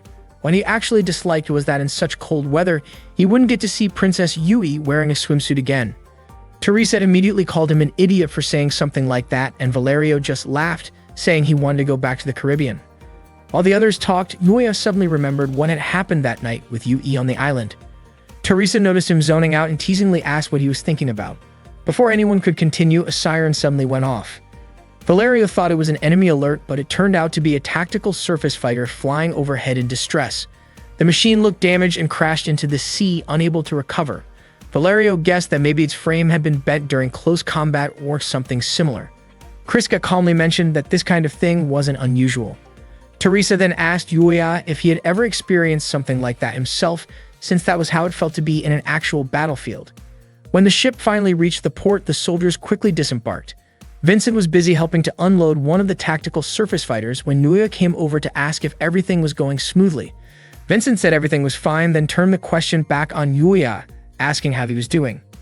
Yuya replied that he didn't have much luggage with him. Vincent chuckled, saying that wasn't what he meant. He was talking about Yui. Ever since Yuya had spent the night with her on the island, it seemed like the two of them hadn't been talking much. Yuya looked confused, wondering why Vincent would say that when Kriska had also been there with him. Vincent grinned, saying it seemed like Yuya had gotten a little closer to one of the Scarlet Twins instead. He was clearly teasing him, trying to lighten the mood before what would be Yuya's first real combat test. Not far from them, a group of local teenagers watched curiously from a distance. That evening, Yuya and his team gathered to discuss the upcoming International Joint Combat Trial. The purpose of the operation was to test how well the Type 94 and Active Eagle units performed in real combat conditions, as well as to evaluate a new prototype weapon that had just arrived from Japan. Yui stepped forward to lead the briefing, explaining that the weapon was the Type 99 electromagnetic radiation cannon prototype. She projected an image of the weapon onto the screen, explaining its structure and features. The cannon would be mounted on the Shiranyu Type 2, and although earlier tests of the Shiranyu and the Type 1C had been conducted in Japan, this would be the first live combat test of the Type 2 model. Yuya noted that even though it was the newest version of a railgun, it was still primarily a long-range weapon. He found it strange that for his first test piloting the 94-second, he wasn't being assigned to close-range combat. After the meeting, Yui caught up to Yuya in the corridor. She apologized for startling him earlier and asked if he could take a look at the weapon she would be testing. She thought it would be better for him to see it in advance, and there were a few other things she wanted to explain to him directly. Yuya said he was interested, which made Yui smile with relief and gratitude. As they talked, Yuya suddenly noticed his friends hiding nearby and eavesdropping on their conversation. He almost shouted at them in frustration, but he managed to stop himself before Yui could notice. Yui then led Yuya to the armory, where she introduced him to the next-generation tactical surface fighter weapon, the Type 99 electromagnetic radiation cannon prototype. She assured him that it had incredible power and mentioned that she had been involved in its development, even if only for a short time. Yuya believed her, but expressed concern about its practicality. The weapon was powerful, but using it would consume an enormous amount of energy and could interfere with the unit's ability to maneuver. He was worried it might disrupt the aerodynamics and center of gravity, which made it incompatible with the design philosophy of the 94-second. Yui admitted that it might not fit perfectly. They still needed to carry out the test. She then apologized again, saying she had misunderstood Yuya. She knew it must be difficult for him to deal with such a complex issue during his first real combat mission, and she had noticed that he seemed distracted because of it. Yui also admitted that she was impressed. Just from a quick glance, Yuya had already identified the weapon's design flaws. Finally, she mentioned that there had been some minor disagreements among the engineers before the combat trial had even been officially scheduled. Previously, Yui, as the lead developer, had been unable to authorize the combat permission. However, Ibrahim conveyed that this had already been established as an order by the United Nations. Additionally, the Japanese government had approved the combat test in the Soviet Union. Ibrahim urged Yui to consider the matter realistically, as there seemed to be some sort of hidden agreement behind it all, and the possibility of cancellation was nearly non-existent. Therefore, there was only one thing they could do. Yui stated that they must ensure the troops sent there can return safely. Ibrahim emphasized that they must not lose anyone and must do everything they can. Unfortunately, Yui did not explain this to Yuya. She advised him that, in the battlefield, if the weapon hindered him, he should release it. If that happened, Yui instructed Yuya to activate the self-destruct button on it. Yuya understood it turned out to be some sort of military secret that must not leak to other countries. Yui believed that someday perhaps it would become standard equipment worldwide. Once deemed ready, the weapon and the tactical combat robot would receive funding for mass production. However, this did not apply to pilots. Yui did not want to lose either the Shiranyu Type 2 or Yuya as the lead test pilot. Yuya was deeply moved upon hearing this. Yui mentioned that 8 minutes was the average time for soldiers in their first battle. Yuya was aware of the 8-minute death concept, as it was also recommended in America. Yui's eyes welled up as she said that she'd have lost many friends in those 8 minutes. She recalled when her friends died one by one during that time.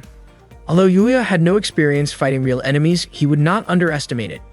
He promised to bring the Type 94 second back safely. In fact, the electromagnetic cannon had frustrated him because it was considered to disrupt his combat test. However, after talking with Yui, Yuya no longer minded it. Not long after, a meeting was called for Yui. She suddenly remembered that she had to attend a meeting with the base officers and hurriedly left. Before she left, Yuya thanked her for helping him see the weapon up close. Meanwhile, Teresa admitted that she didn't feel comfortable in that place. Valerio asked if something was wrong with her. Teresa said that something had just happened to her. She wanted to ask the locals about PX, but they just laughed and ignored her. Valerio felt that they were just a nuisance to the locals, but that didn't mean they should be ignored. Stella said that, in reality, they were always ignored by the locals. They wouldn't even share information and no one was friendly. According to Valerio, if they looked at the history between the Soviet Union and Switzerland, it could be understood. Teresa felt that whether it was manpower, supplies, or anything else, nothing was sufficient. So it wasn't surprising if the locals didn't want to talk to people from the safe rear lines.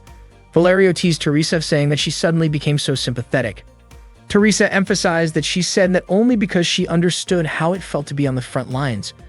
Teresa wondered if Yuya was okay. She hoped he wouldn't encounter anything strange. Stella teased Teresa for being so concerned about Yuya and asked if she liked him. Teresa was so surprised that she started coughing. Meanwhile, it seemed Yuya was lost trying to find their barracks. Not long after, he found Misha, Enia's teddy bear. Yuya picked it up. Shortly after, he heard a commotion and immediately searched for the source of the noise. It turned out that Kriska and Enia were being harassed by the local Jar troops. Enia was terrified upon seeing the group of teenagers, but Kriska kept reassuring her.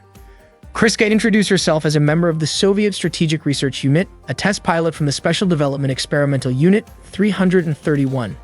The Jar troops referred to Kriska as an elite unit from the capital.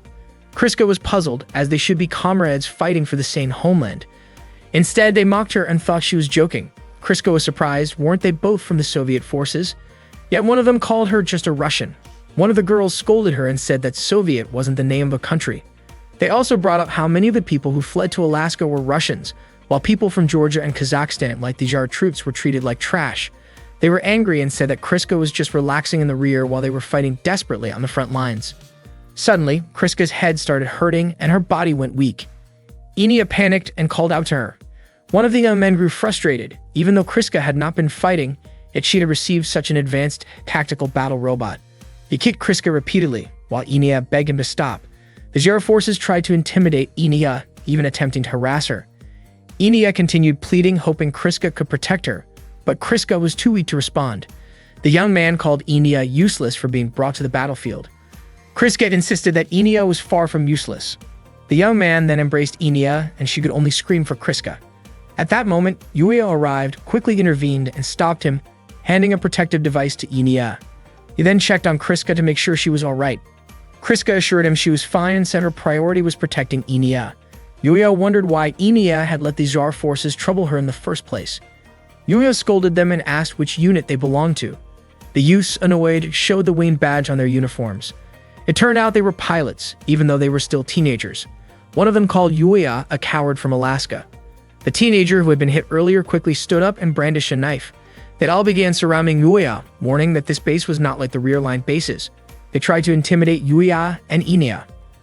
Fortunately, their commander, Fikatsia, arrived with her aid and ordered them to return to their post and check their tactical battle robots.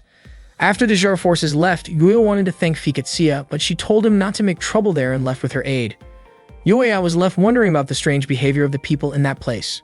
The next day, the patrolling sharpshooters were surprised at how quiet the area was. Even the normally noisy birds were absent. Meanwhile, representatives from all PB units were gathered. Ibrahim presented satellite images taken earlier that morning. According to the Eastern Soviet forces, Group K would appear on the Okhotsk coast within 6 hours, which meant roughly 24 to 72 hours from that moment. Various Betha groups located on the seabed would also begin to emerge. Their plan was to follow the Soviet forces to prevent the Betha from advancing and carry out their first combat tests there. Teresa was eagerly anticipating the event, while Valerio felt queasy from the food and wanted to spend time elsewhere. Stella reminded everyone not to let their guard down. Ibrahim explained that the Argos test unit would pair up with pilots from the Eastern Soviet forces, the Jar unit. He then introduced the Jar commander, revealing that Fikatsia was in charge of the Jar unit. Fikatsia introduced herself as the commander of the Jar battalion and explained that she would guide everyone to the training grounds. It was August 8, 2001. She showed them the area where the United Nations representative forces conducted their exercises, which also doubled as their combat training zone. The northern area was designated for the IDAR test forces, the southern area for China's Baofeng combat units, and the central area for the Argos test forces.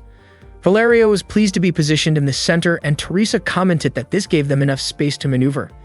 Stella pointed out that if any gaps appeared in their formation, they could be surrounded. And with a mountain behind their line, their position was strategically safer compared to the northern and southern sectors. Fikatsia added that they were fortunate because, during this intense operation, they had the opportunity to train freely. Yuya acknowledged that it was a great chance for him. Fikatsia went on to explain the steps they would take during combat exercises. Yuya was full of energy, thinking that to master tactical combat robots, he had to experience combat firsthand. That was the key to becoming an exceptional pilot, just like the others.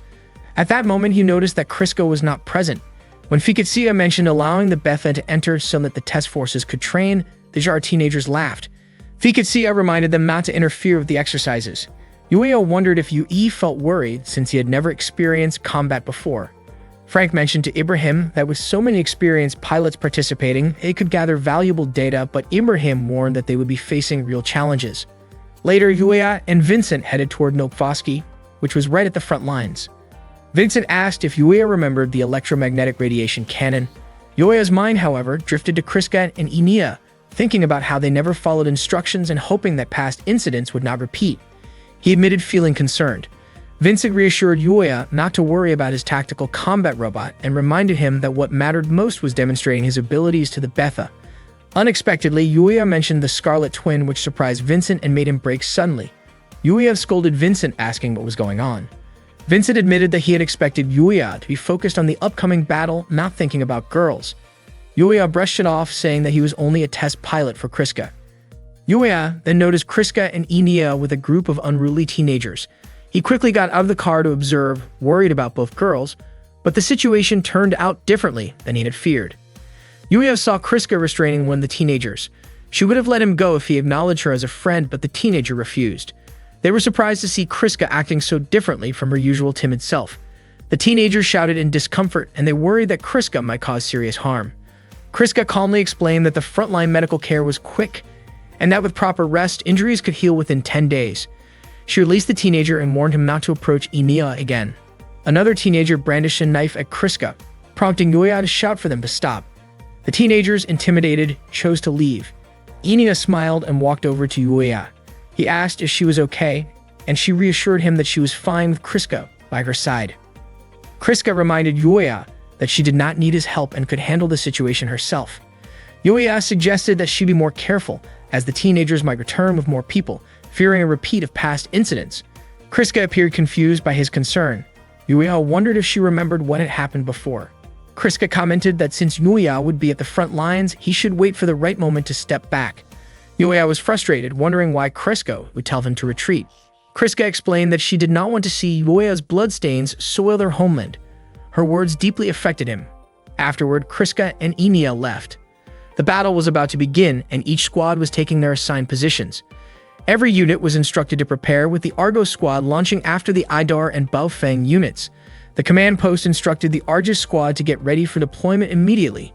Yuya hoped that his tactical combat robot would cooperate well during the mission. Suddenly, Teresa contacted Yuya, simply checking to make sure he was doing okay. Yuya asked if she was genuinely worried about him. Teresa quickly brushed it off. Stella reminded her that expressing emotions before a joint mission often brought bad luck, and Valerio suggested that Teresa save those feelings until after the mission. At that moment, no enemies had been detected by the warning system. Yuya was concerned about whether Kriska and the others in Zone 1 would be alright. He also wondered why so many things were clouding his mind. Suddenly, the teenage members of the Jar squad laughed mockingly at the other units, making fun of those preparing for their first battle. They were confident that these inexperienced soldiers would not survive the so-called 8-minute death. Yuya deliberately remarked that his comfortable seat made him sleepy and that he would take it easy since it was his first battle. One of the Jar teenagers was clearly annoyed by his response. An alert suddenly announced that Betha units were 4,000 meters ahead. The naval fleet readied their cannons to fire in 37 seconds. Yuya looked visibly panicked. Teresa urged him to stay calm, while Valerio was surprised to see that countdowns always made Yuya nervous, and Stella also tried to reassure him. Yuya realized that he had caused his friends to worry about him. Once the countdown ended, the cannons fired together toward the sea, and some Betha units were already approaching. Yuya had not expected to be in the middle of a real battle. The naval fleet proved insufficient to handle the Betha forces, which continued advancing and overwhelming the shooters. Yui noted that the frontline defenses were still lacking, and if the situation continued, a large number of Betha would break through. Ibrahim asked Jersey why the situation was so different from the mission instructions. Jersey explained that it seemed the naval units had not yet recovered from their defeat in the previous battle. Ibrahim urged Jersey to contact command to cancel the mission, but Jersey insisted there would not be enough troops to leave the battlefield and thought it was the perfect opportunity to test the prototypes. Ibrahim scolded him, warning that this could endanger the soldiers. He then forced Jersey to contact command immediately. Meanwhile, Yui was extremely concerned for Yuya's safety. The Betha forces continued to break through, destroying the shooters, and their numbers kept increasing. Teresa wondered why the Soviet forces were not taking action, knowing that if the situation continued, their shooters would be overwhelmed. Yui immediately contacted the JAR squad, informing them that the shooters needed assistance. Yuya had to raise his voice to get a response because the JAR squad was not answering. Fiketsia then told Yuya not to worry just because the Betha numbers were overwhelming. She instructed the JAR squad to support the shooters and asked the support troops to protect the unprepared guests. Yuya felt frustrated at being called useless by Fiketsia. The JAR squad moved to the front line to aid the shooters. Fiketsia encouraged them to show everyone what a real battle looked like, insisting that she did not care what the guest units did as long as it did not interfere with the JAR squad. Yuya's frustration grew even more. By then, the Betha numbers were massive, with units spaced 150 meters apart, consisting of grappler and destroyer types.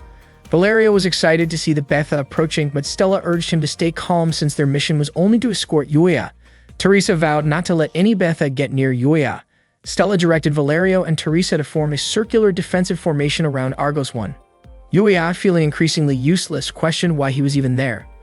Meanwhile, Yui pleaded with Jersey to request the mission's cancellation, as the situation was clearly more dangerous than their safety projections allowed. Jersey explained that Soviet pilots were nearby the base, and since there were no laser-class Betha, attacking airstrikes in Kamchatka were still very much feasible. He asked Yui to stay calm. Yui was deeply concerned about the JAR forces at the front lines, but Jersey insisted on letting the Soviet forces make the decisions. He reminded Yui to remain focused on their mission as UN representative troops. Yui admitted that Jersey's points were valid, yet she couldn't shake a strange feeling, hoping it was just a premonition. Earlier, Budimir, the Supreme Soviet commander, had suggested that there was no need to waste explosives and fuel solely to assist UN forces, since if a bomber were downed, someone in the government would have to take responsibility. He also was not worried about losing sniper units or tactical combat robots, as the Soviet forces had highly skilled pilots. Meanwhile, the Scarlet Twin tactical combat robots activated their systems and engaged the Betha in close-quarters combat. The JAR forces continued shooting at the Betha that broke through the lines. Suddenly, one JAR soldier named Jacob fell, and the Betha immediately swarmed him. Jacob screamed in panic, frightening his comrades. Fiketsia reassured the team, convincing them that Jacob would remain safe if they demonstrated the true strength of the JAR forces.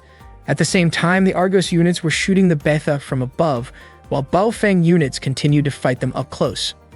Yuya prepared to fire his electromagnetic cannon, but suddenly he heard the JAR forces blaming him, which had led to a casualty.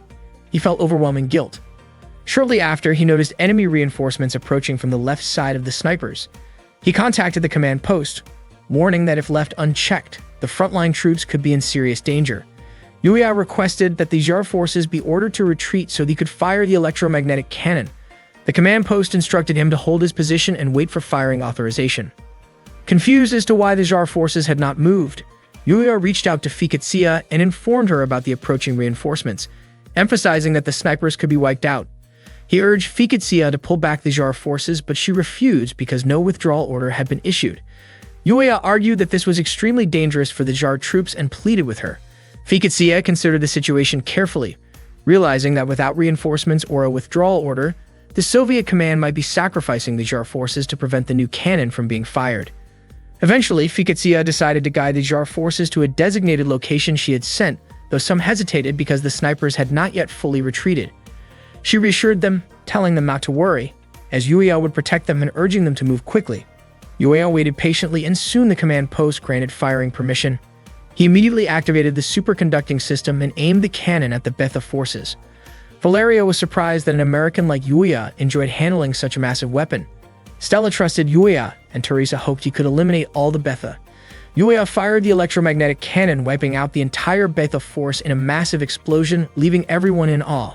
The Argos units smiled in satisfaction, and Fiketsia herself was surprised by Yuya's performance. The command post was thrilled with the success. Ibrahim handed a communication device to Yui, who then contacted Yuya. Blushing, she asked him to report the situation. Yuya confirmed that all troops were safe, no one was injured, and the electromagnetic cannon remained fully operational. Yui praised Yuya, noting that his performance was commendable for his first battle. Yuya credited the Japanese-made cannon for saving everyone and praised the Japanese, including Yui herself. Touched by his words, Yui requested that the Argos units return to base immediately as the mission was complete. She was so moved by the battle that tears streamed down her face. After the battle ended, Yuya and the other troops returned to the base, where everyone welcomed them with joy. Vincent even cheered enthusiastically, praising Yuya for defeating the monsters. The Jar troops, however, were far less impressed. They claimed that Yuya did not deserve to be called a hero, arguing that he had been too afraid to fight on the front lines and had only pulled the trigger at the right moment. Valerio found it surprising that the Jar troops would still say such things, yet in his eyes, Yuya remained a true hero. Yuya, for his part, acknowledged that the Jar troops were not entirely wrong. That evening, all the troops held a celebratory noodle party to honor their new hero, including the tactical combat robot Shiranui Mk2 and the experimental Type 99 electromagnetic cannon. Teresa proudly recounted to everyone how Yuya had fired the cannon at the Betha, and everyone was impressed by how skillfully he had done it. While Yuya was observing his tactical combat robot, Vincent and Yubi approached him, puzzled as to why he was standing there instead of during the victory celebration.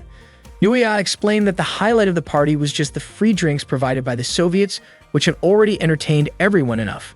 Vincent insisted that it was all thanks to Yuya, but Yuya humbly disagreed, saying that he had only pulled the trigger at the right time. According to him, the real hero was Yu-Yi, who had bravely brought the secret weapon into Soviet territory. Yu-Yi, in turn, insisted that it was only Yuya who could pull the trigger with such precision, timing, and experience that exceeded all expectations. Yui was surprised by Yuya's modesty. Yuya then asked her permission to train without using the weapon, expressing his desire to participate in close-range combat testing. Vincent was confused by Yuya's sudden request. Yuya explained that the exercise's original goal was only to test the Type 99 cannon, but to make Shiranui the most effective tactical combat robot, he needed to experience close-range combat. That way, if a Betha appeared while the Type 99 cannon was under repair, they would already have a plan for close-range combat. Vincent noted that changing the testing schedule would not be easy and wondered why Yuya was in such a hurry. Yuya countered that Betha appearances were unpredictable and urged them to seize the opportunity. Vincent reminded him that test pilots were supposed to follow orders from their superiors, so Yuya could not simply offer his own request. Yuya insisted that his duty was to make the Type 94 second tactical combat robot perform at its best, and that Shiranui needed close-range combat training. He admitted that he had felt something he had never experienced before while fighting Yui's Type 00. He felt as if Shiranui moved like an extension of his own body, exactly how he wanted, and the only way to feel that again was to engage in real combat. Yuya explained that he could only achieve this state when his life was truly in danger, and he was under extreme pressure. He even pleaded with Yubi to allow him the opportunity. Yuya wanted to make Shiranui a new model of Japanese tactical combat robot, and if he missed this chance, it would remain just an ordinary robot, potentially endangering many pilots, a thought he could not accept. Yubi understood Yuya's determination and spirit, but changing the schedule was difficult. However, because the request came from the lead test pilot, she promised to do her best. Yuya's face lit up with joy and he thanked Yui sincerely. Seeing Yuya smile, Yui blushed and said that she had done it as a reward for his efforts in battle. She instructed Yuya to remain on standby at the base for the next 36 hours, starting the following day, and told him to rest before the upcoming training. Vincent, observing all this, could not believe that Yuya could actually ask someone else for help. He wondered whether it was Shiranui that had changed Yuya or perhaps something else entirely.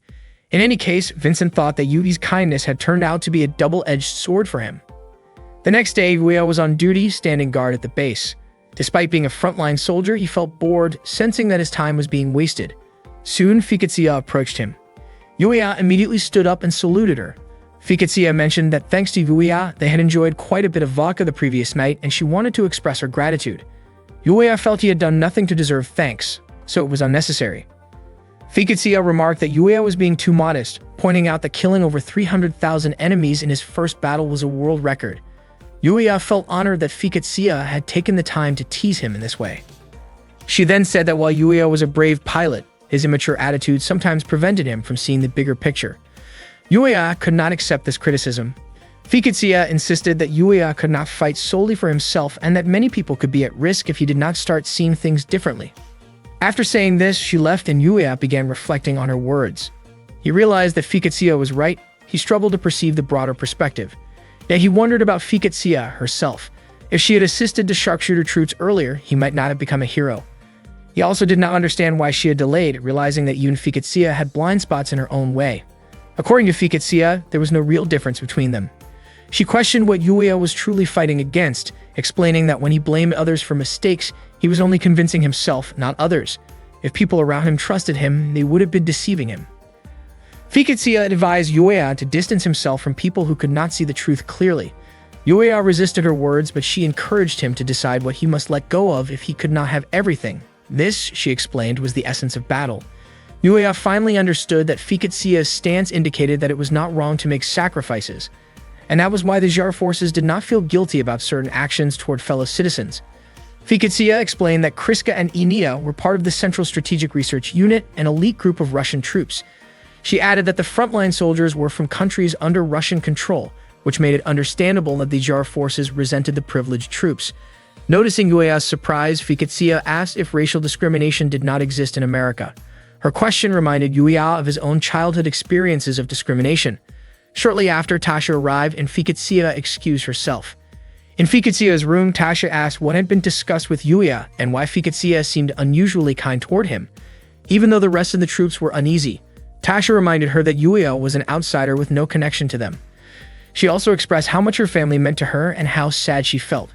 Fiketsia embraced Tasha, who began to cry, pleading for Fiketsia not to leave her or their troops. Fiketsia reassured Tasha that she would stay for the sake of their forces. Tasha, overwhelmed with emotion, hugged Fiketsia even tighter. Meanwhile, the Imperial Japanese Technology Department was discussing the Type 99 electromagnetic cannon, which had successfully defeated many Betha forces. They praised the weapon's power, confident that it would make overcoming the Betha easy and allow them to take control of Sadagashima effortlessly. They also asked IG what would happen if the Empire's secrets were stolen. IG realized that Yui's mission to bring the secret weapon to the Soviet Union was not something trivial. He resolved to always support her, confident that Yui would bring hope and light to the Imperial forces in the future. Meanwhile, Yui was still thinking about Yuya's request. She realized that, in the end, she had brought Japan's secret weapon only to counter Yuya. Yui understood that this would draw the attention of the Soviets, yet she still wondered if she was making the right choice. Not long after, an alert about the appearance of Betha was issued. Unfortunately, Yui forbade the Argo squad from launching. Upon hearing this, Yuya was naturally displeased with her decision. Ibrahim reprimanded him for speaking out of turn. Yui explained that at that time, Type 99 was inactive, and she did not know why. Even the main computers and all control systems were down, and the cause was still unknown. The Imperial Department had decided to send someone familiar with the system, so preparations were being made to send encrypted data to Japan. Essentially, they did not know when they could go online. Frank asked why, if they could not test Type 99, they did not simply speed up the testing plans for other operations, such as close combat drills. Ibrahim agreed with the suggestion. Frank argued that the company could test Active's close combat abilities, and even with Type 94 second, he was confident that there would be no issues trying it on tactical combat robots. Hearing this, Yuya tried to voice his objection, but Ibrahim once again reprimanded him. Jersey suggested using Type 94 purely as a pursuer, and Frank agreed, considering the number of troops participating in the training. He also asked for Type 94 second to be prepared immediately. Ibrahim reminded everyone that Type 94 second was still being configured. Jersey noted that there was no guarantee that the Betha reaching land would be numerous, and he believed allowing Yuya into the battlefield would benefit his development. Frank even mentioned that if it was indeed deployed with the troops, it would not need to be reset, making it a potential solution for the problems they faced. Yuya was confident he would get the chance. Yui agreed that if they insisted on using Type 94 as the pursuer, she would be the pilot. For some reason, Valeria thought it seemed that Yui did not want Yuya to launch, possibly because he lacked combat experience. Teresa expressed her objection, requesting that Yui allow Yuya to act according to his wishes, arguing that pilots could only truly develop on the battlefield. She reminded Yui that she too wanted Yuya to gain combat experience. Teresa even offered to pilot Type 94 while Yuya would operate Active. She reassured everyone that she would protect Yuya, and Valeria was willing to help. Yuya reflected on what he should say after hearing his friend's statements. Yuya remembered Fiketsia's advice: if he could not have everything, he needed to decide what to let go. Unexpectedly, he handed Type 94 second over to Yui, reasoning that their priority was collecting close combat data for that model. Frank laughed, regretting Yuya's decision, as he believed the test pilot should not give up easily. Frank insisted that all Argos troops should launch, as their goal was to collect close combat data on Active, and they would not change the pilot. Yuya appeared reluctant, but Jersey reminded him that Frank was no longer asking politely but issuing orders. Ibrahim reluctantly complied. Yui appeared deeply worried. Meanwhile, Teresa was questioning the Zhar forces individually about their love for their homeland and their shared goal of defeating the Betha. Seeing the Zhar troops' enthusiasm, Fiketsia felt they were perhaps too inexperienced to fully trust, yet she remained on the battlefield, continuing training with them to determine how many could be saved. Teresa delivered a fiery speech inspiring the Jar troops, reminding them that the fate of their homeland rested in their hands. Fiketsia hoped there were others training young men out there as well. The battle against the Betha began with the Jar troops taking the front lines. They launched attacks while teasing the Argos forces. Teresa and Valerio were energetic as they engaged the Betha. Observing Yuya standing still, one of the Jar troops mocked him. Meanwhile, the Adar forces had completed their drills and were standing by on the battlefield, while Argos troops had only completed 65% of their tasks. Yuri could not believe that, in the end, she still had to send Yuya into battle despite the tactical combat robot being incomplete. She had even gone so far as to take Imperial secrets and risk the pilot's confidence, and she felt fully responsible for it. Ibrahim told Yui that the battle seemed to be proceeding smoothly and suggested she focus on her duties while he oversaw the engagement. Yui promptly excused herself and handed everything over to Ibrahim. The battle was completed without much difficulty and the Betha forces were wiped out. However, shortly after, an alert indicated a massive tremor. The command post informed Yui that Betha forces had emerged from underground. The numbers were substantial and they were 13 kilometers southwest of the base. Yui was shocked by the tremors and soon after, a massive explosion was heard. After defeating the Betha, a sudden tremor was felt from deep underground. It turned out there were Betha forces emerging from below the surface. The shaking grew stronger and no one could determine their numbers or the types of units involved. Up to that moment, there were still no signs of any laser-class Betha. Not long after, the communication channel was cut off. Yui couldn't understand why that had happened. At the same time, the Baofeng unit had just finished their mission. But soon after, an alert code 991 appeared. A large number of Betha were detected moving toward the battlefield. One of the Baofeng troops tried to contact the command post, but there was no response at all. They began to suspect that the base might have been taken out. None of them wanted to believe it, since only a laser-class Betha could possibly destroy the base that easily. As the Baofeng squad prepared to move, a response suddenly came through from command.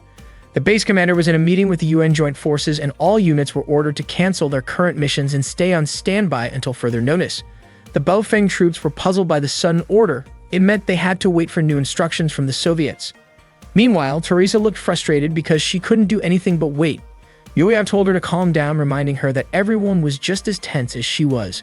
Valerio commented that Yuya could talk like that only because he still didn't fully understand the situation.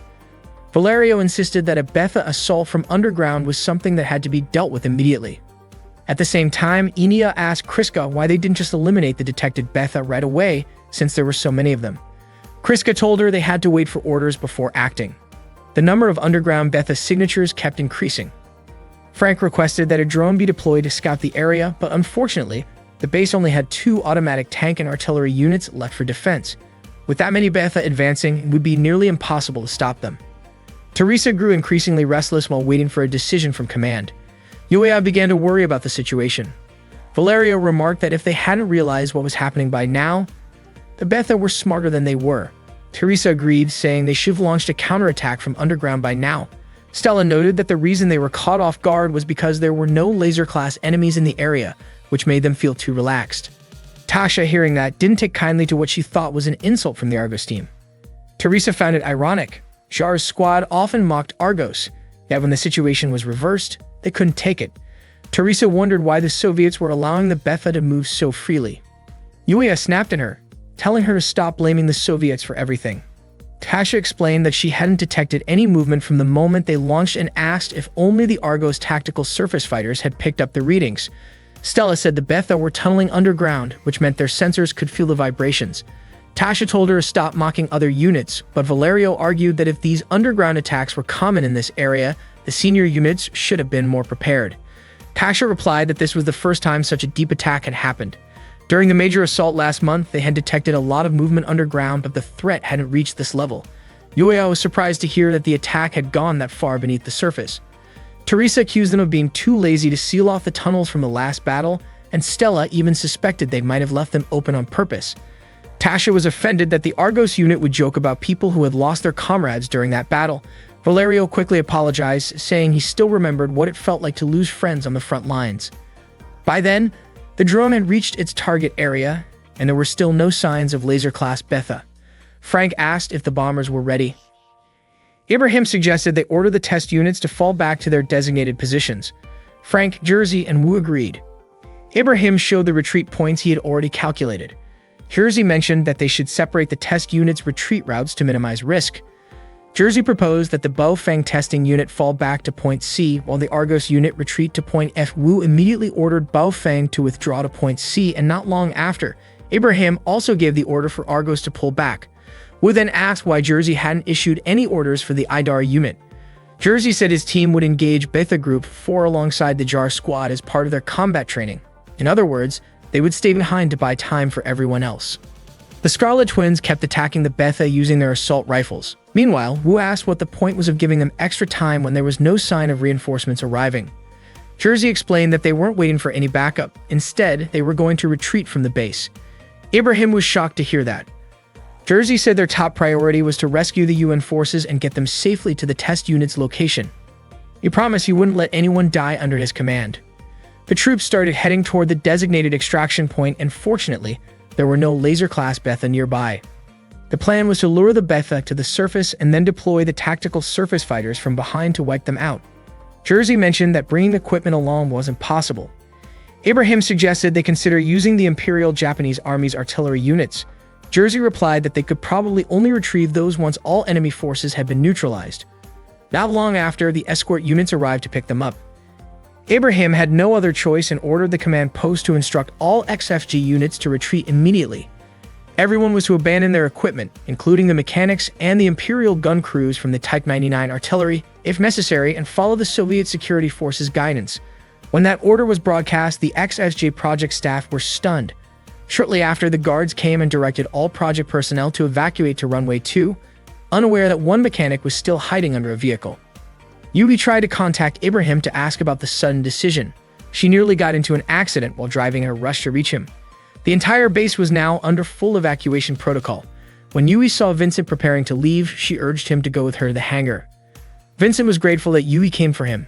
He'd had shown his ID to the soldiers because he still had work to finish, but they insisted he head straight to runway 2. Yui didn't understand what was going on, especially since all communications across the base had gone dead. Vincent found the situation suspicious, so he grabbed his laptop and hard drive containing critical project data and followed Yui toward the hangar. Yui asked what exactly Ibrahim's evacuation order said, whether it included the entire XFJ development team. Vincent replied that the order was announced through the loudspeakers, and there was a strange line saying that the Type 99 cannon could be left behind if needed.